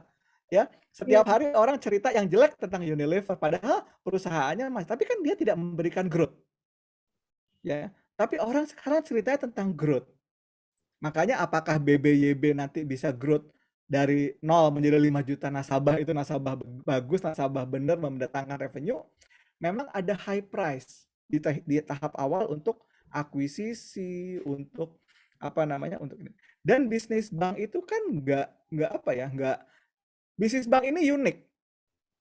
Karena bisnis bank itu nggak kayak bisnisnya Barito, nggak kayak bisnisnya Unilever, ada bahan baku, kemudian ada produksi lalu dijual gitu. Enggak. Mereka kan bisnisnya intermediary. Ya, siapa yang sukses menjadi intermediary adalah kalau kamu bisa narik duit dari nasabah DPK, yang kedua kamu bisa mendistribusikannya ke orang yang mau ngutang gitu kan. Nah, sekarang langsung dilihat aja gitu ya. Kalau Arto bisa nggak seperti itu? Bank dengan Alfamart bisa nggak ada seperti itu? BBHI dengan Transcorp bisa nggak melakukan itu, fungsi intermediaries? Bina bisa nggak? BBYB dengan adanya Aku Laku bisa nggak? MNC Bank bisa nggak? Seperti itu. Nah, di situ kalian nanti langsung udah bisa. Yang ini kayaknya nggak prospek, yang ini prospek, yang ini prospek. Lalu kalian nanti akan ini. Kalau masalah harganya tiba-tiba naik tinggi dan segala ada cerita-cerita, nggak semua cerita itu jadi sukses. Kalian lihat, Bank Kapital, Baka, anjlok. Kalian lihat BGTG ya gitu-gitu aja. Ya kan? Market udah pinter loh sekarang loh. Dengan makin banyaknya ekosistem dan komunitas kayak sahamologi dan lain itu, mereka bisa menilai, oh ini secara teknikal udah nggak bagus.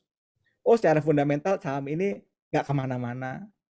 Gitu. Endgame-nya ya tergantung dari investornya sendiri. Cabut atau enggak. Oh tapi ada yang nyangkut nanti. Itu karena memang di market itu harus ada yang nyangkut. Kalau semuanya untung semua, nggak bisa.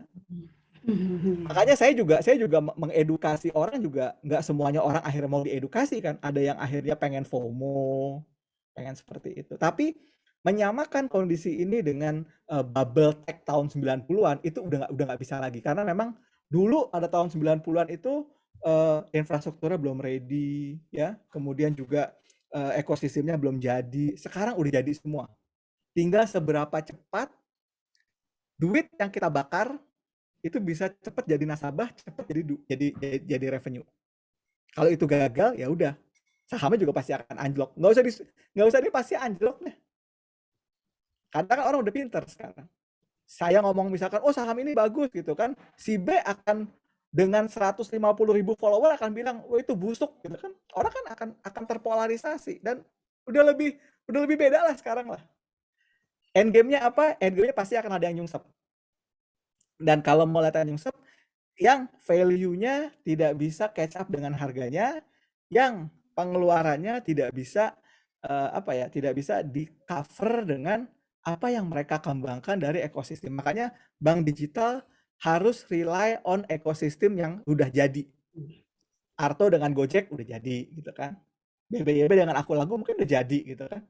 BBHI dengan Transkop kayaknya sih belum jadi kayak gitu loh. Dilihat gitu aja nanti. Ya. Dari aku sih gitu sih, Mbak. Oke. Jadi kalau bank digital berdiri sendiri juga nggak punya ekosistem, kayaknya nggak kemana-mana ya, Nggak bisa kemana-mana. jadi game ya. Nggak kemana-mana. Oke. Ada lagi yang resen, ini ada pertanyaan cukup panjang nih Bang Poltak. Iya, yang Brian tadi. Saya bacakan ya, tuh mohon pencerahan dari Bang Poltak. Ada opini yang mengatakan struktur perbankan yang kuat pondasinya dan kebanyakan dimiliki oleh pemerintah punya cadangan emas yang cukup besar. Juga pertumbuhan ekonomi yang sudah begitu maju dalam kebanyakan bidang selain properti, seperti pariwisata dalam negeri yang demikian tinggi pengunjung dari warga domestik dan mancanegara. Juga ketentuan atau peraturan yang berlaku demikian kuatnya dijalankan akhir-akhir ini, mungkin maksudnya oleh pemerintah Cina ya. Jadi mungkin pemerintah akan tenang-tenang saja sambil melihat menunggu penyelesaian pihak dari Evergrande sendiri. Nah ini kira-kira gimana nih Bang Poltak? Apa iya Evergrande itu hanya akan menjadi pesakitan sendirian tidak menularkan ke yang lain, atau pemerintah akan menyelamatkan, membail out, atau mungkin membangkrutkan, atau bagaimana nih Bang Poltak? Ini kayaknya arah pertanyaannya ke sana ya, kalau saya nggak salah baca. Oke, Mbak Neng, ini Brian sih tadi nanyanya beda, tapi oke saya jawab dua-duanya lah ya. Pertama tadi, China itu punya struktur bank yang unik. Uniknya kenapa? Karena perbankan China itu yang besar-besar itu tuh alergi menyalurkan kredit ke korporasi swasta. Jadi mereka lebih suka menyalurkan ke BUMN. Jadi bank terbesarnya China, ada 4 bank terbesar, itu cenderung menyalurkan portofolio mereka, pinjaman mereka ke BUMN. Nah kemudian yang second tier-nya itu cenderung ke dalam grup sendiri. Jadi nggak gampang buat mereka. Jadi kalau tadi pertanyaannya apakah dengan cadangan emas, nggak ada. Perbankan internasional sekarang nggak pakai lagi cadangan emas, mereka punyanya adalah foreign reserve, itu biasanya cadangannya adalah surat utang negara lain. Dalam ini bondnya US dipegang oleh China, bondnya Amerika dipegang oleh China itu sekitar 1,3 triliun dolar, kemudian total semua cadangan devisanya China adalah sekitar 3 triliun dolar. Jadi sebenarnya sih enggak lah, ini bagi pemerintah China ini juga sesuatu wake up call juga, karena kembali lagi ini suatu sektor yang berkontribusi 27% loh atas ekonomi, sekarang lagi berusaha untuk dilambatkan tapi harus bisa tetap sehat. Ini jugglingnya sulit banget dan pasti harus hati-hati, jangan sampai terjadi kepanikan. Nah ini akan saya sambung juga dengan tadi pertanyaannya Brian ya. Bagusnya gimana nih? Jadi istilahnya memang 70% dari hartanya warga China itu bentuknya properti. Sehat? Nggak sehat, karena dipakai buat kebanyakan niatnya ada spekulasi. Jadi ada orang sampai punya 3 apartemen, 4 apartemen, emang berapa orang yang tinggal. Sementara penduduk demografi Cina itu justru makin lama penduduknya akan makin menurun jumlahnya. Lantas itu nanti yang tinggal di sana siapa gitu? Daya belinya bisa nggak ngejar dengan itu?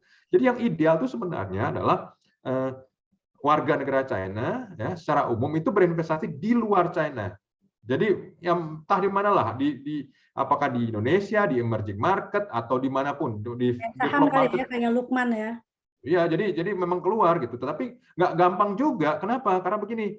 Sekarang saya merujuk pada paper yang ditulis tahun 1997 oleh HKMA, jadi Bank Sentralnya Hong Kong.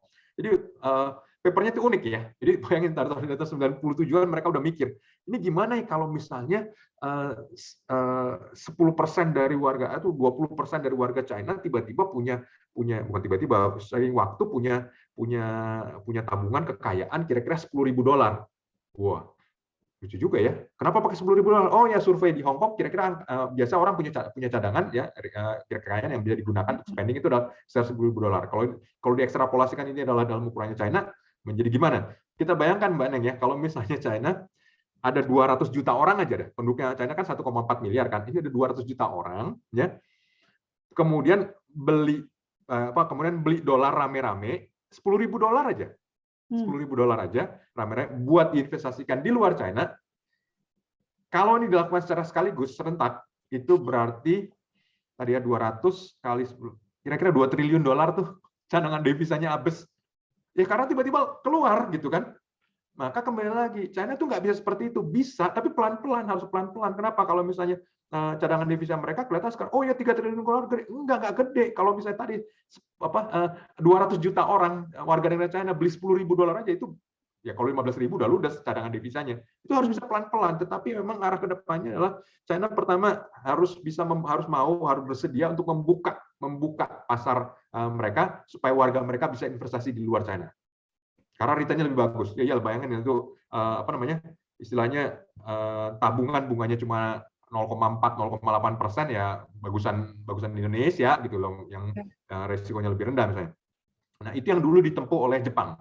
Jadi Jepang ngebuka orangnya boleh investasi di luar dan kemudian jadi lebih sehat keadaannya. Nah itu yang perlu dibuka. Nah kemudian di sisi lain juga China harus siap-siap mungkin suatu saat mereka bukan lagi membeli cadangan, membeli surat utangnya pemerintah Amerika atau pemerintah yang lain, tetapi mungkin harus bersedia arahnya sebalik, itu berarti mereka harus defisit. Nah, ini yang paling berat nih untuk bisa defisit. Kenapa? Kalau untuk bisa mencapai keadaan ekonomi yang defisit, berarti struktur ekonominya harus berubah, harus ada relaksasi, harus ada banyak sekali relaksasi, membuka pasar mereka terhadap modal asing, usaha asing dan lainnya supaya ini terjadi balancing. Nah, balancing ini berat ya, tapi kalau ditunda akan makin berat lagi. Nah, ini yang mungkin kembali lagi ini akan jadi lebih pada keputusan politik ya. Tetapi saya tahu bahwa akhirnya pasti akan menjadi hitungan terakhir itu adalah apa yang bisa memperbaiki dan menyehatkan ekonomi dan sosial China ke depannya. Dan ini harus dibuka. Pada beberapa sebelum pandemi sempat, jadi pemerintah China kan udah mulai melonggarkan ya. Warga mereka yang mau investasi di luar negeri sudah mulai dibebaskan, udah mulai dibebaskan pelan-pelan. Kemudian supaya daripada mereka dalam negeri beli yang aneh-aneh gitu ya, juga dikasih aja deh keluar. Tapi tadi ya secara teratur, terpola gitu kan. Tapi memang belum mencapai masifnya.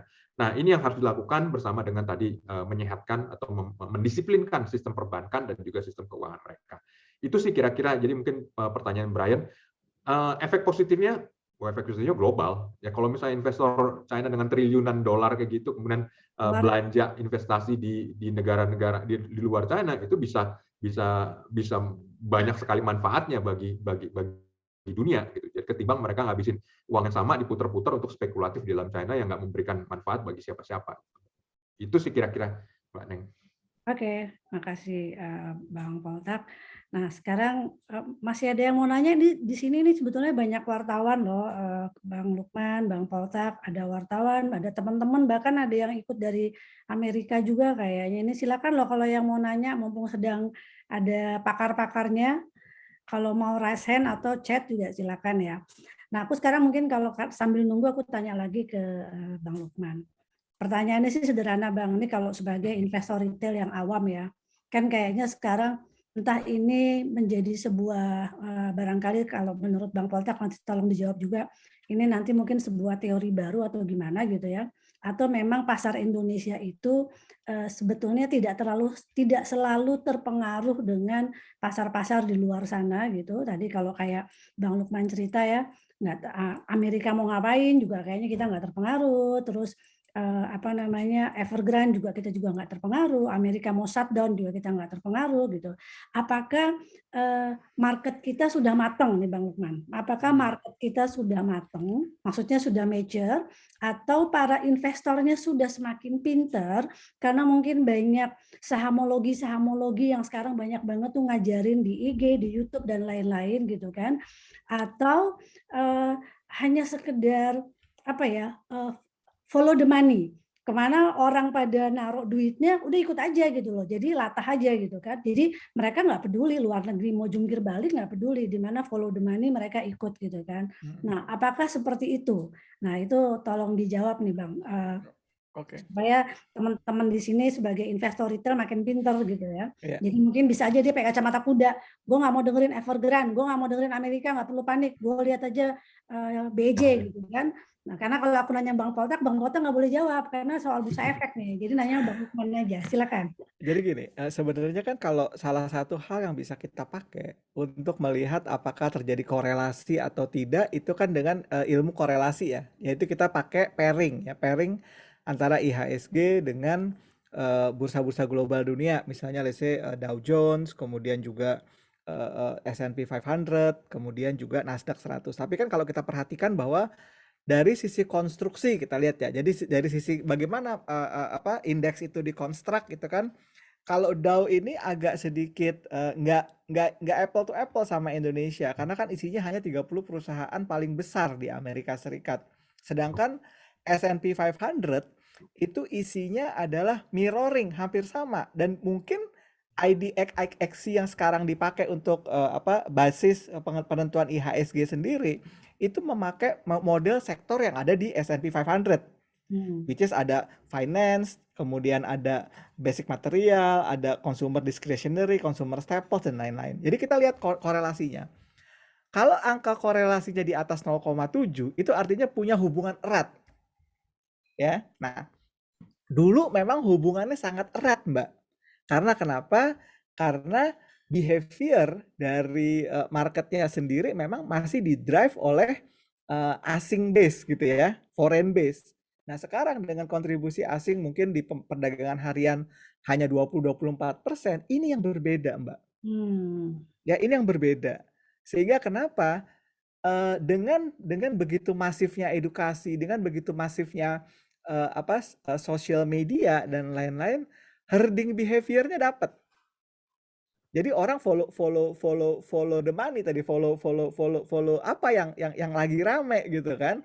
Lalu dengan nanti teori-teori yang muncul macam-macam kan. Oh, saham ini misalkan akumulasi distribusinya bandar A, bandar B, bandar C seperti itu. Nah, ini yang membuat kenapa kok IHSG akhirnya jadi off dengan yang lain gitu loh. Karena biasanya kan sama. Kan kalau kita lihat ya, beberapa sekuritas dunia kan juga exit dari Indonesia. Ya, Deutsche Bank keluar, Nikko juga keluar ya. Terus yang terakhir mungkin Citigroup juga akan keluar kayak gitu kan karena kan dia juga udah pull off semua dia punya. Juga ya. Ya kan? Nah, ini juga yang nanti akan membuat membuat bursa kita juga akan jadi lebih kita sebut bukan dewasa ya, bukan dewasa. Jadi pseudo dewasa sih, pseudo. Jadi kuasi gitu. Jadi berarti belum dewasa bener karena majority orang di kita kan di bawah 2 tahun di market ini. Dan mereka juga di market ini karena kemarin ya nggak ada yang dikerjain, nggak ada apa. Akhirnya mereka buka OLT gitu kan. Nah, nanti mungkin akan terbentuk market yang lebih stabil, ya orang bisa tahu. Dan yang kedua juga mungkin terkait juga dengan begitu banyak tadi ya saya kasih gambaran ya. Makin banyaknya papan-papan yang ada di bursa. Papan akselerasi, papan pengembangan, papan utama gitu ya. Dan IPO dengan begitu banyaknya di papan pengembangan dengan harga cheap and cheerful, ada warannya, ada segala macam, orang akan lebih udah deh. Orang Indonesia itu kan instant gratification yang dicari. Yang mau jadi investor malah jadi stres sekarang. Ya, punya GGRM harga 40.000, 100.000 stres. Punya HMSP harga 3.000 stres. Punya Unilever harga 8.000 stres gitu kan. Tahu gini kan mendingan gue masukin di saham-saham cheap and cheerful. gitu kan. Nah, itu yang akhirnya membuat tadi preferensi orang terhadap investasi di kita akhirnya jadi berubah, gitu ya. Ya. Dan ini yang mengakibatkan kenapa sih bursa kita kok agak sedikit off gitu loh. Ya, kenapa kita bisa nomor 4 dibandingkan dengan negara-negara tetangga di Asia Pasifik? Ya mungkin karena faktor COVID, tapi juga karena behavior-nya beda. Kenapa kita nomor 10 di Asia Pasifik? Ya mungkin karena itu. Kenapa nomor 30? Mungkin karena itu. Makanya menurut saya pribadi sih, saya juga encourage banyak orang supaya kita tidak jadi orang yang hanya kacamata kuda gitu ya. Try to expose yourself juga dengan market-market lain. Ya, try to expose dengan market-market sehingga apa? Sehingga kita tahu, oh ternyata di sini kondisi kayak gini. Oh ternyata apa sih yang bagus dari sini dan yang bisa diimprove dari sini gitu loh. Dan ini menjadi tugas saya untuk apa? Untuk mengedukasi seperti itu. Saya berusaha untuk being netral aja gitu loh, ya. Saya invest di sini, saya bandingin gitu kan. Dan ini terjadi karena begini, terjadi karena begitu, gitu. So, Ya. jadi kalau di sini sih marketnya belum mature, Mbak, karena ini herding behavior itu kemudian juga orang follow liquidity provider dan lain-lain itu sebenarnya kan karakteristik dari market emerging sebenarnya. Gitu. Bang Poltek, mungkin ada tambahan dari sisi mungkin dari selama riset di bursa nih selama COVID ini memang ada perubahan perilaku atau memang benar-benar seperti kebiasaan bahwa bursa efek Indonesia itu memang tidak terpengaruh dengan bursa lainnya. Mungkin ada riset behavior seperti yang Bang Lukman sampaikan. Terus sama satu lagi nih, tadi katanya ada pertanyaan dari Brian yang belum dijawab sama Bang Poltek katanya. Nah itu yang mana? Sekalian jawab ya Bang. Oke, makasih Mbak Neng.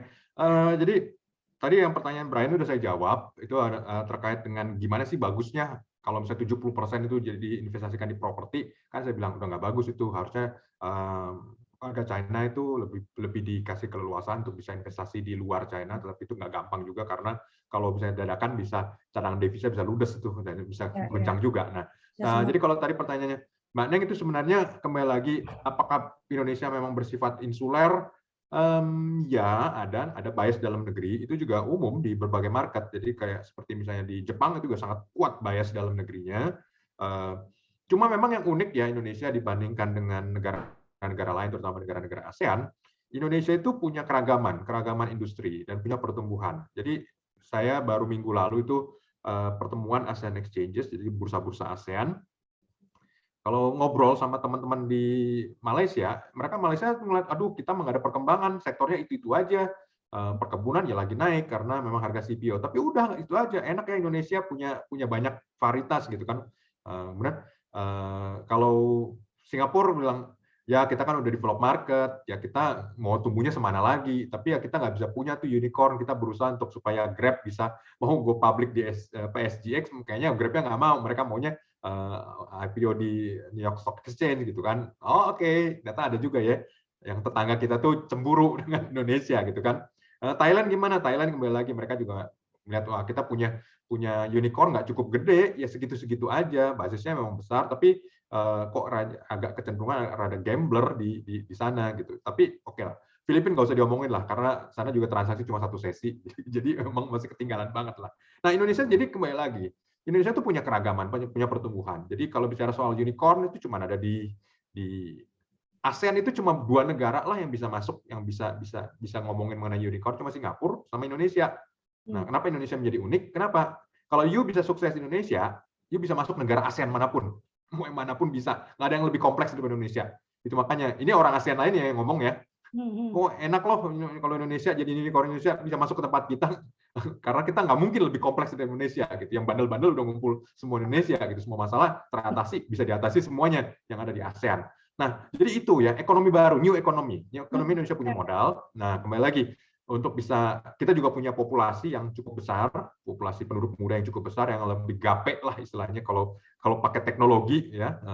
Dan ini modal besar juga sehingga kembali lagi potensinya cukup besar. Bagaimana nih perusahaan-perusahaan mungkin sekarang belum sampai unicorn, mungkin baru startup, mungkin masih ada yang ada yang idenya bagus nggak punya duit, ada yang punya idenya jelek tapi duitnya kebanyakan, macam-macam. Tapi kembali lagi kan ini kita harus semai dulu nih, kita harus semai dulu, lihat mana yang bertumbuh dan support yang bisa tumbuh. Dan kedepannya memang aspek teknologi itu akan lebih banyak ada di negara kita. Payment berdasarkan teknologi, digital payment, kemudian transaksi digital, kemudian kita belum bicara soal layanan kesehatan secara digital, kita belum bicara soal logistik, membayar logistik secara digital dan lainnya. Jadi Indonesia itu punya potensi. Nah, cuma kalau tadi pertanyaan, kok kayaknya emiten kita masih yang itu juga ya. Nah, itu dia. Tinggal bagaimana supaya yang punya potensi, apalagi yang sudah punya status sebagai unicorn, bisa istilahnya memperoleh modal dari Indonesia, dan kemudian nanti investor-investor Indonesia baik individu maupun juga institusi, kita kan juga punya dana pensiun, kita punya asuransi dan lain-lainnya. Kalau misalnya mereka bisa invest juga di unicorn kita kan bagus juga. Ya kalau enggak, masa mereka kalau misalnya seperti tadi ya, misalnya Traveloka go publiknya di New York Stock Exchange, ya mosok dana pensiun di Indonesia harus keluar negeri dulu baru beli kan. Nah, tapi kembali lagi ini kan harapan, dan kembali lagi kita sih punya cukup banyak stok lah ke depannya startup Indonesia yang bisa berkembang, dan kita punya pasar yang cukup terbesar di ASEAN, dan itu yang harus kita bina secara baik dan harus dukung. Itu sih Mbak Neng. Jadi saya nggak bisa spesifik ya, nggak bisa sebut merek ya, tapi ada dalam banyak peta nih. Oke, paham. Oke, 9 menit lagi menuju jam 9. Ini adalah batas waktu terakhir. Takutnya besok sudah harus ke kantor lagi ya, karena sudah tatap muka kan. Nah, mungkin sebagai closing ya, kalau ada tips gitu ya, tips atau tips and trick lah, bagaimana menghadapi semua isu di luar negeri. Satu, maksudnya di market dan lain-lain ya. Terus yang kedua, bagaimana kita banyak mendengar story gitu kan, story yang bagaimana cara mengecek kebenaran story dari sebuah company tadi gitu kan, misalnya related dengan fundamental atau kinerja, bagaimana cara yang paling mudah lah gitu. Nah itu tips and trick-nya gimana nih kalau untuk para investor supaya tidak ikut panik ketika ada di market, tapi panik jual ataupun panik beli. Nah itu aja mungkin ya. Sekalian closing statement terkait tadi Evergrande tapering off yang November akan dilakukan gitu kan. Terus juga kondisi Indonesia yang udah makin bagus gitu. Nah itu kira-kira gimana nih closingnya dari Bang Poltak dan Bang Luke? Ya kalau saya mungkin lebih begini. Apakah ada yang nyesel beli sahamnya Evergrande di Hong Kong ataupun di Shanghai atau di mana? Ada pasti. Nah pertanyaannya kenapa mereka nyesel? Mungkin karena nggak ngerti apa yang mereka beli. Nah, sama seperti itu. Berarti satu hal yang sangat penting dan saya tekankan sangat-sangat penting adalah kemampuan untuk membaca laporan keuangan. Itu basic, itu dasar banget lah. Kenapa? Kita beli sesuatu, beli surat berharga, beli saham misalnya atau beli obligasi, di belakang setiap saham, di belakang setiap obligasi ada perusahaan. Jadi yang penting itu bukan sahamnya, atau obligasinya, tapi perusahaannya. Perusahaannya gimana kita tahu? Orangnya siapa, dijalankan seperti apa, rencananya seperti apa, ada public expose, kita datang apa enggak, kita tanya apa enggak, ini rencana yang tahun lalu jalan apa enggak, oh enggak jalan, oh oke, berarti ada perubahan. Tapi intinya adalah kita harus investasi dengan pengetahuan dulu, bisa baca laporan keuangan, baru kita benar-benar akan menjadi investor yang sehat. Bursa Efek Indonesia itu tiap waktu tuh kerjanya tuh kayak mandor, semua emiten dipanggil-panggilin, yang telat dijewer gitu loh. Jadi laporan keuangannya tuh ada semua gratis, bisa dibaca. Setiap kali ada public expose juga terbuka, siapa aja boleh datang, boleh nanya apapun, mau maki-maki juga silakan, resikonya ya jadi board of director, dan itu wajib ya. Cuma kan sayang kalau udah difasilitasi seperti ini, saya udah download tapi saya nggak bisa bacanya, ya gimana?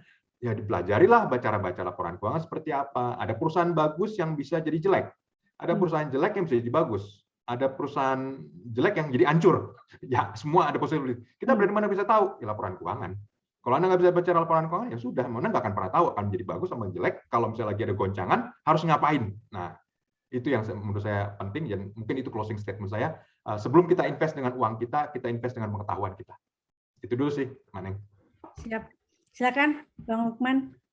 Oke, kebetulan sama. Hari ini juga saya lagi posting tentang kuasai informasi untuk dapatkan cuan yang optimal di gitu. Ya, tadi ya. Gitu loh. Jadi tadi yang disampaikan oleh Pak Poltak, Bang Poltak juga, bahwa yang pertama sih do your own research gitu loh. Kemudian yang kedua kita memang saham itu kan objektif ya. Cara kita menilai saham kadang-kadang objektif karena ada fakta dan data ya. Baik itu data-data fundamental, baik itu data-data teknikal dan lain-lain. Tinggal nanti subjektivitasnya kan di kita ya. Karena gini sekarang, orang bilang, "Ah, saham ini fundamentalnya busuk tapi harganya naik terus," gitu loh. Ada saham yang fundamentalnya saya bilang ada saham yang fundamentalnya bintang 5, harga pergerakan sahamnya kaki 5. Hmm. Ada saham yang fundamental kaki 5, pergerakan harganya bintang 5 gitu loh. Nah, memang akhirnya kita tidak bisa sih 100%, khususnya di market kayak emerging ya. Kenapa? Jujur ngomong sih Mbak Teh Neneng ya, salah satu ciri dari market emerging itu adalah harga tidak serta-merta sesuai dengan value-nya. Ya. Jadi ini juga sebuah sebuah challenge buat kita semua. Jadi jangan sampai orang ngomong kayak gini, "Ah, gue beli Telkom nggak naik-naik, tapi gue beli Friend yang rugi bertahun-tahun malah justru naik gitu, malah justru cuan," gitu kan. Nah, fenomena kayak gini harus dipahami bahwa itu ada dan itu jangan jadi kita jadi antipati, jadi bias. Lalu yang ketiga, basically semua saham di Indonesia itu bagus, ya, bagus. Tinggal gimana cara kita melihat sisi mana yang mau kita ambil sebagai keputusan kita beli atau jual saham tersebut. Jangan pernah menjelek-jelekan saham. Misalnya, gue nggak mau beli saham ini, ownernya kayak begini, gue nggak mau beli saham ini. Jadi itu nggak boleh gitu loh. Ya itu nggak boleh. Pokoknya buat kita semua di market ini adalah kita harus punya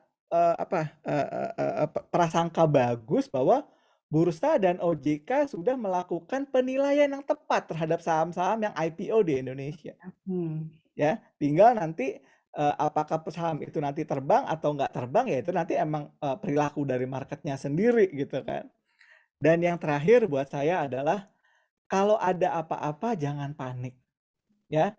Karena apa? Keputusan itu pasti kalau kita buat dalam kondisi panik, itu pasti kita tidak akan rasional. So be rasional. Ya, kayak beberapa hari kan orang panik mengenai tadi ya, Evergrande segala macam, dan ternyata 2 hari terakhir juga marketnya bagus-bagus aja. Dan kalaupun ada berita, pastikan bisa didapat dari sumber-sumber yang terpercaya.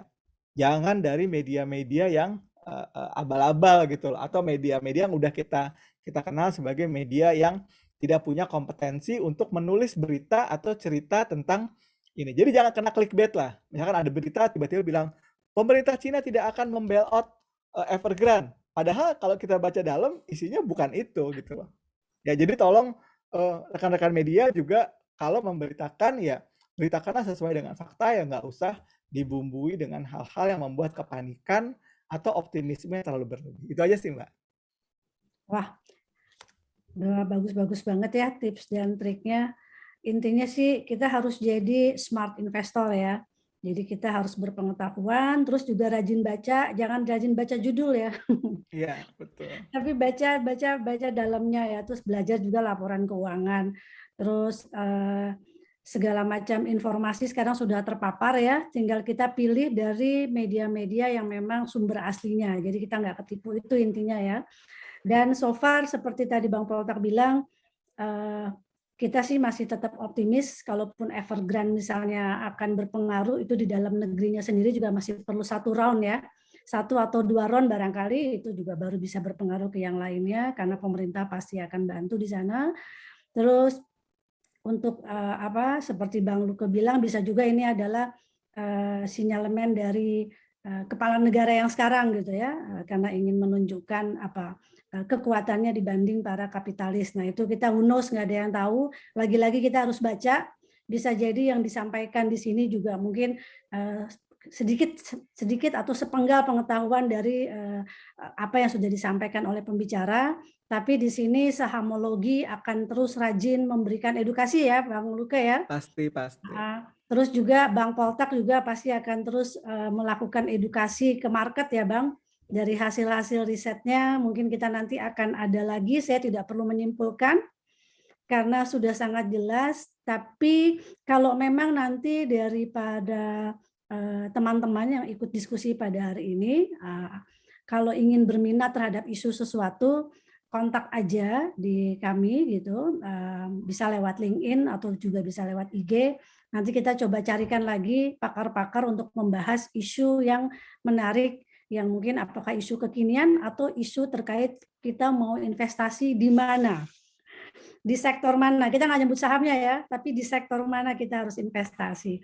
Oke, itu dulu yang bisa kami sampaikan pada malam ini. Terima kasih banyak, bisa stay tetap di atas 50 sampai malam ini. Saya ucapkan terima kasih kepada Bang Poltak, Bang Lukman, kepada teman-teman yang ikut pada malam ini. Selamat istirahat, mudah-mudahan apa yang disampaikan pada hari ini memberikan banyak manfaat untuk investasi sekarang dan ke depannya. Amin. Oke, terima Amin, kasih. amin. Thank Selamat you malam. semua. Assalamualaikum warahmatullahi Salam. wabarakatuh. Waalaikumsalam. Ya, teman-teman semua ya, Bu Miming, Dimas, semua ya. Thank you udah hadir ya malam hari Oke ini. ya, Mas Lukman, permisi Yuk, dulu, mari, Mbak Bang Neng. Poltak, yuk. Ya, teman-teman wartawan juga terima kasih ya. Ini boleh dikutip ya Bang Poltak sama Bang Lukman ya. Boleh, Boleh, silakan saya boleh.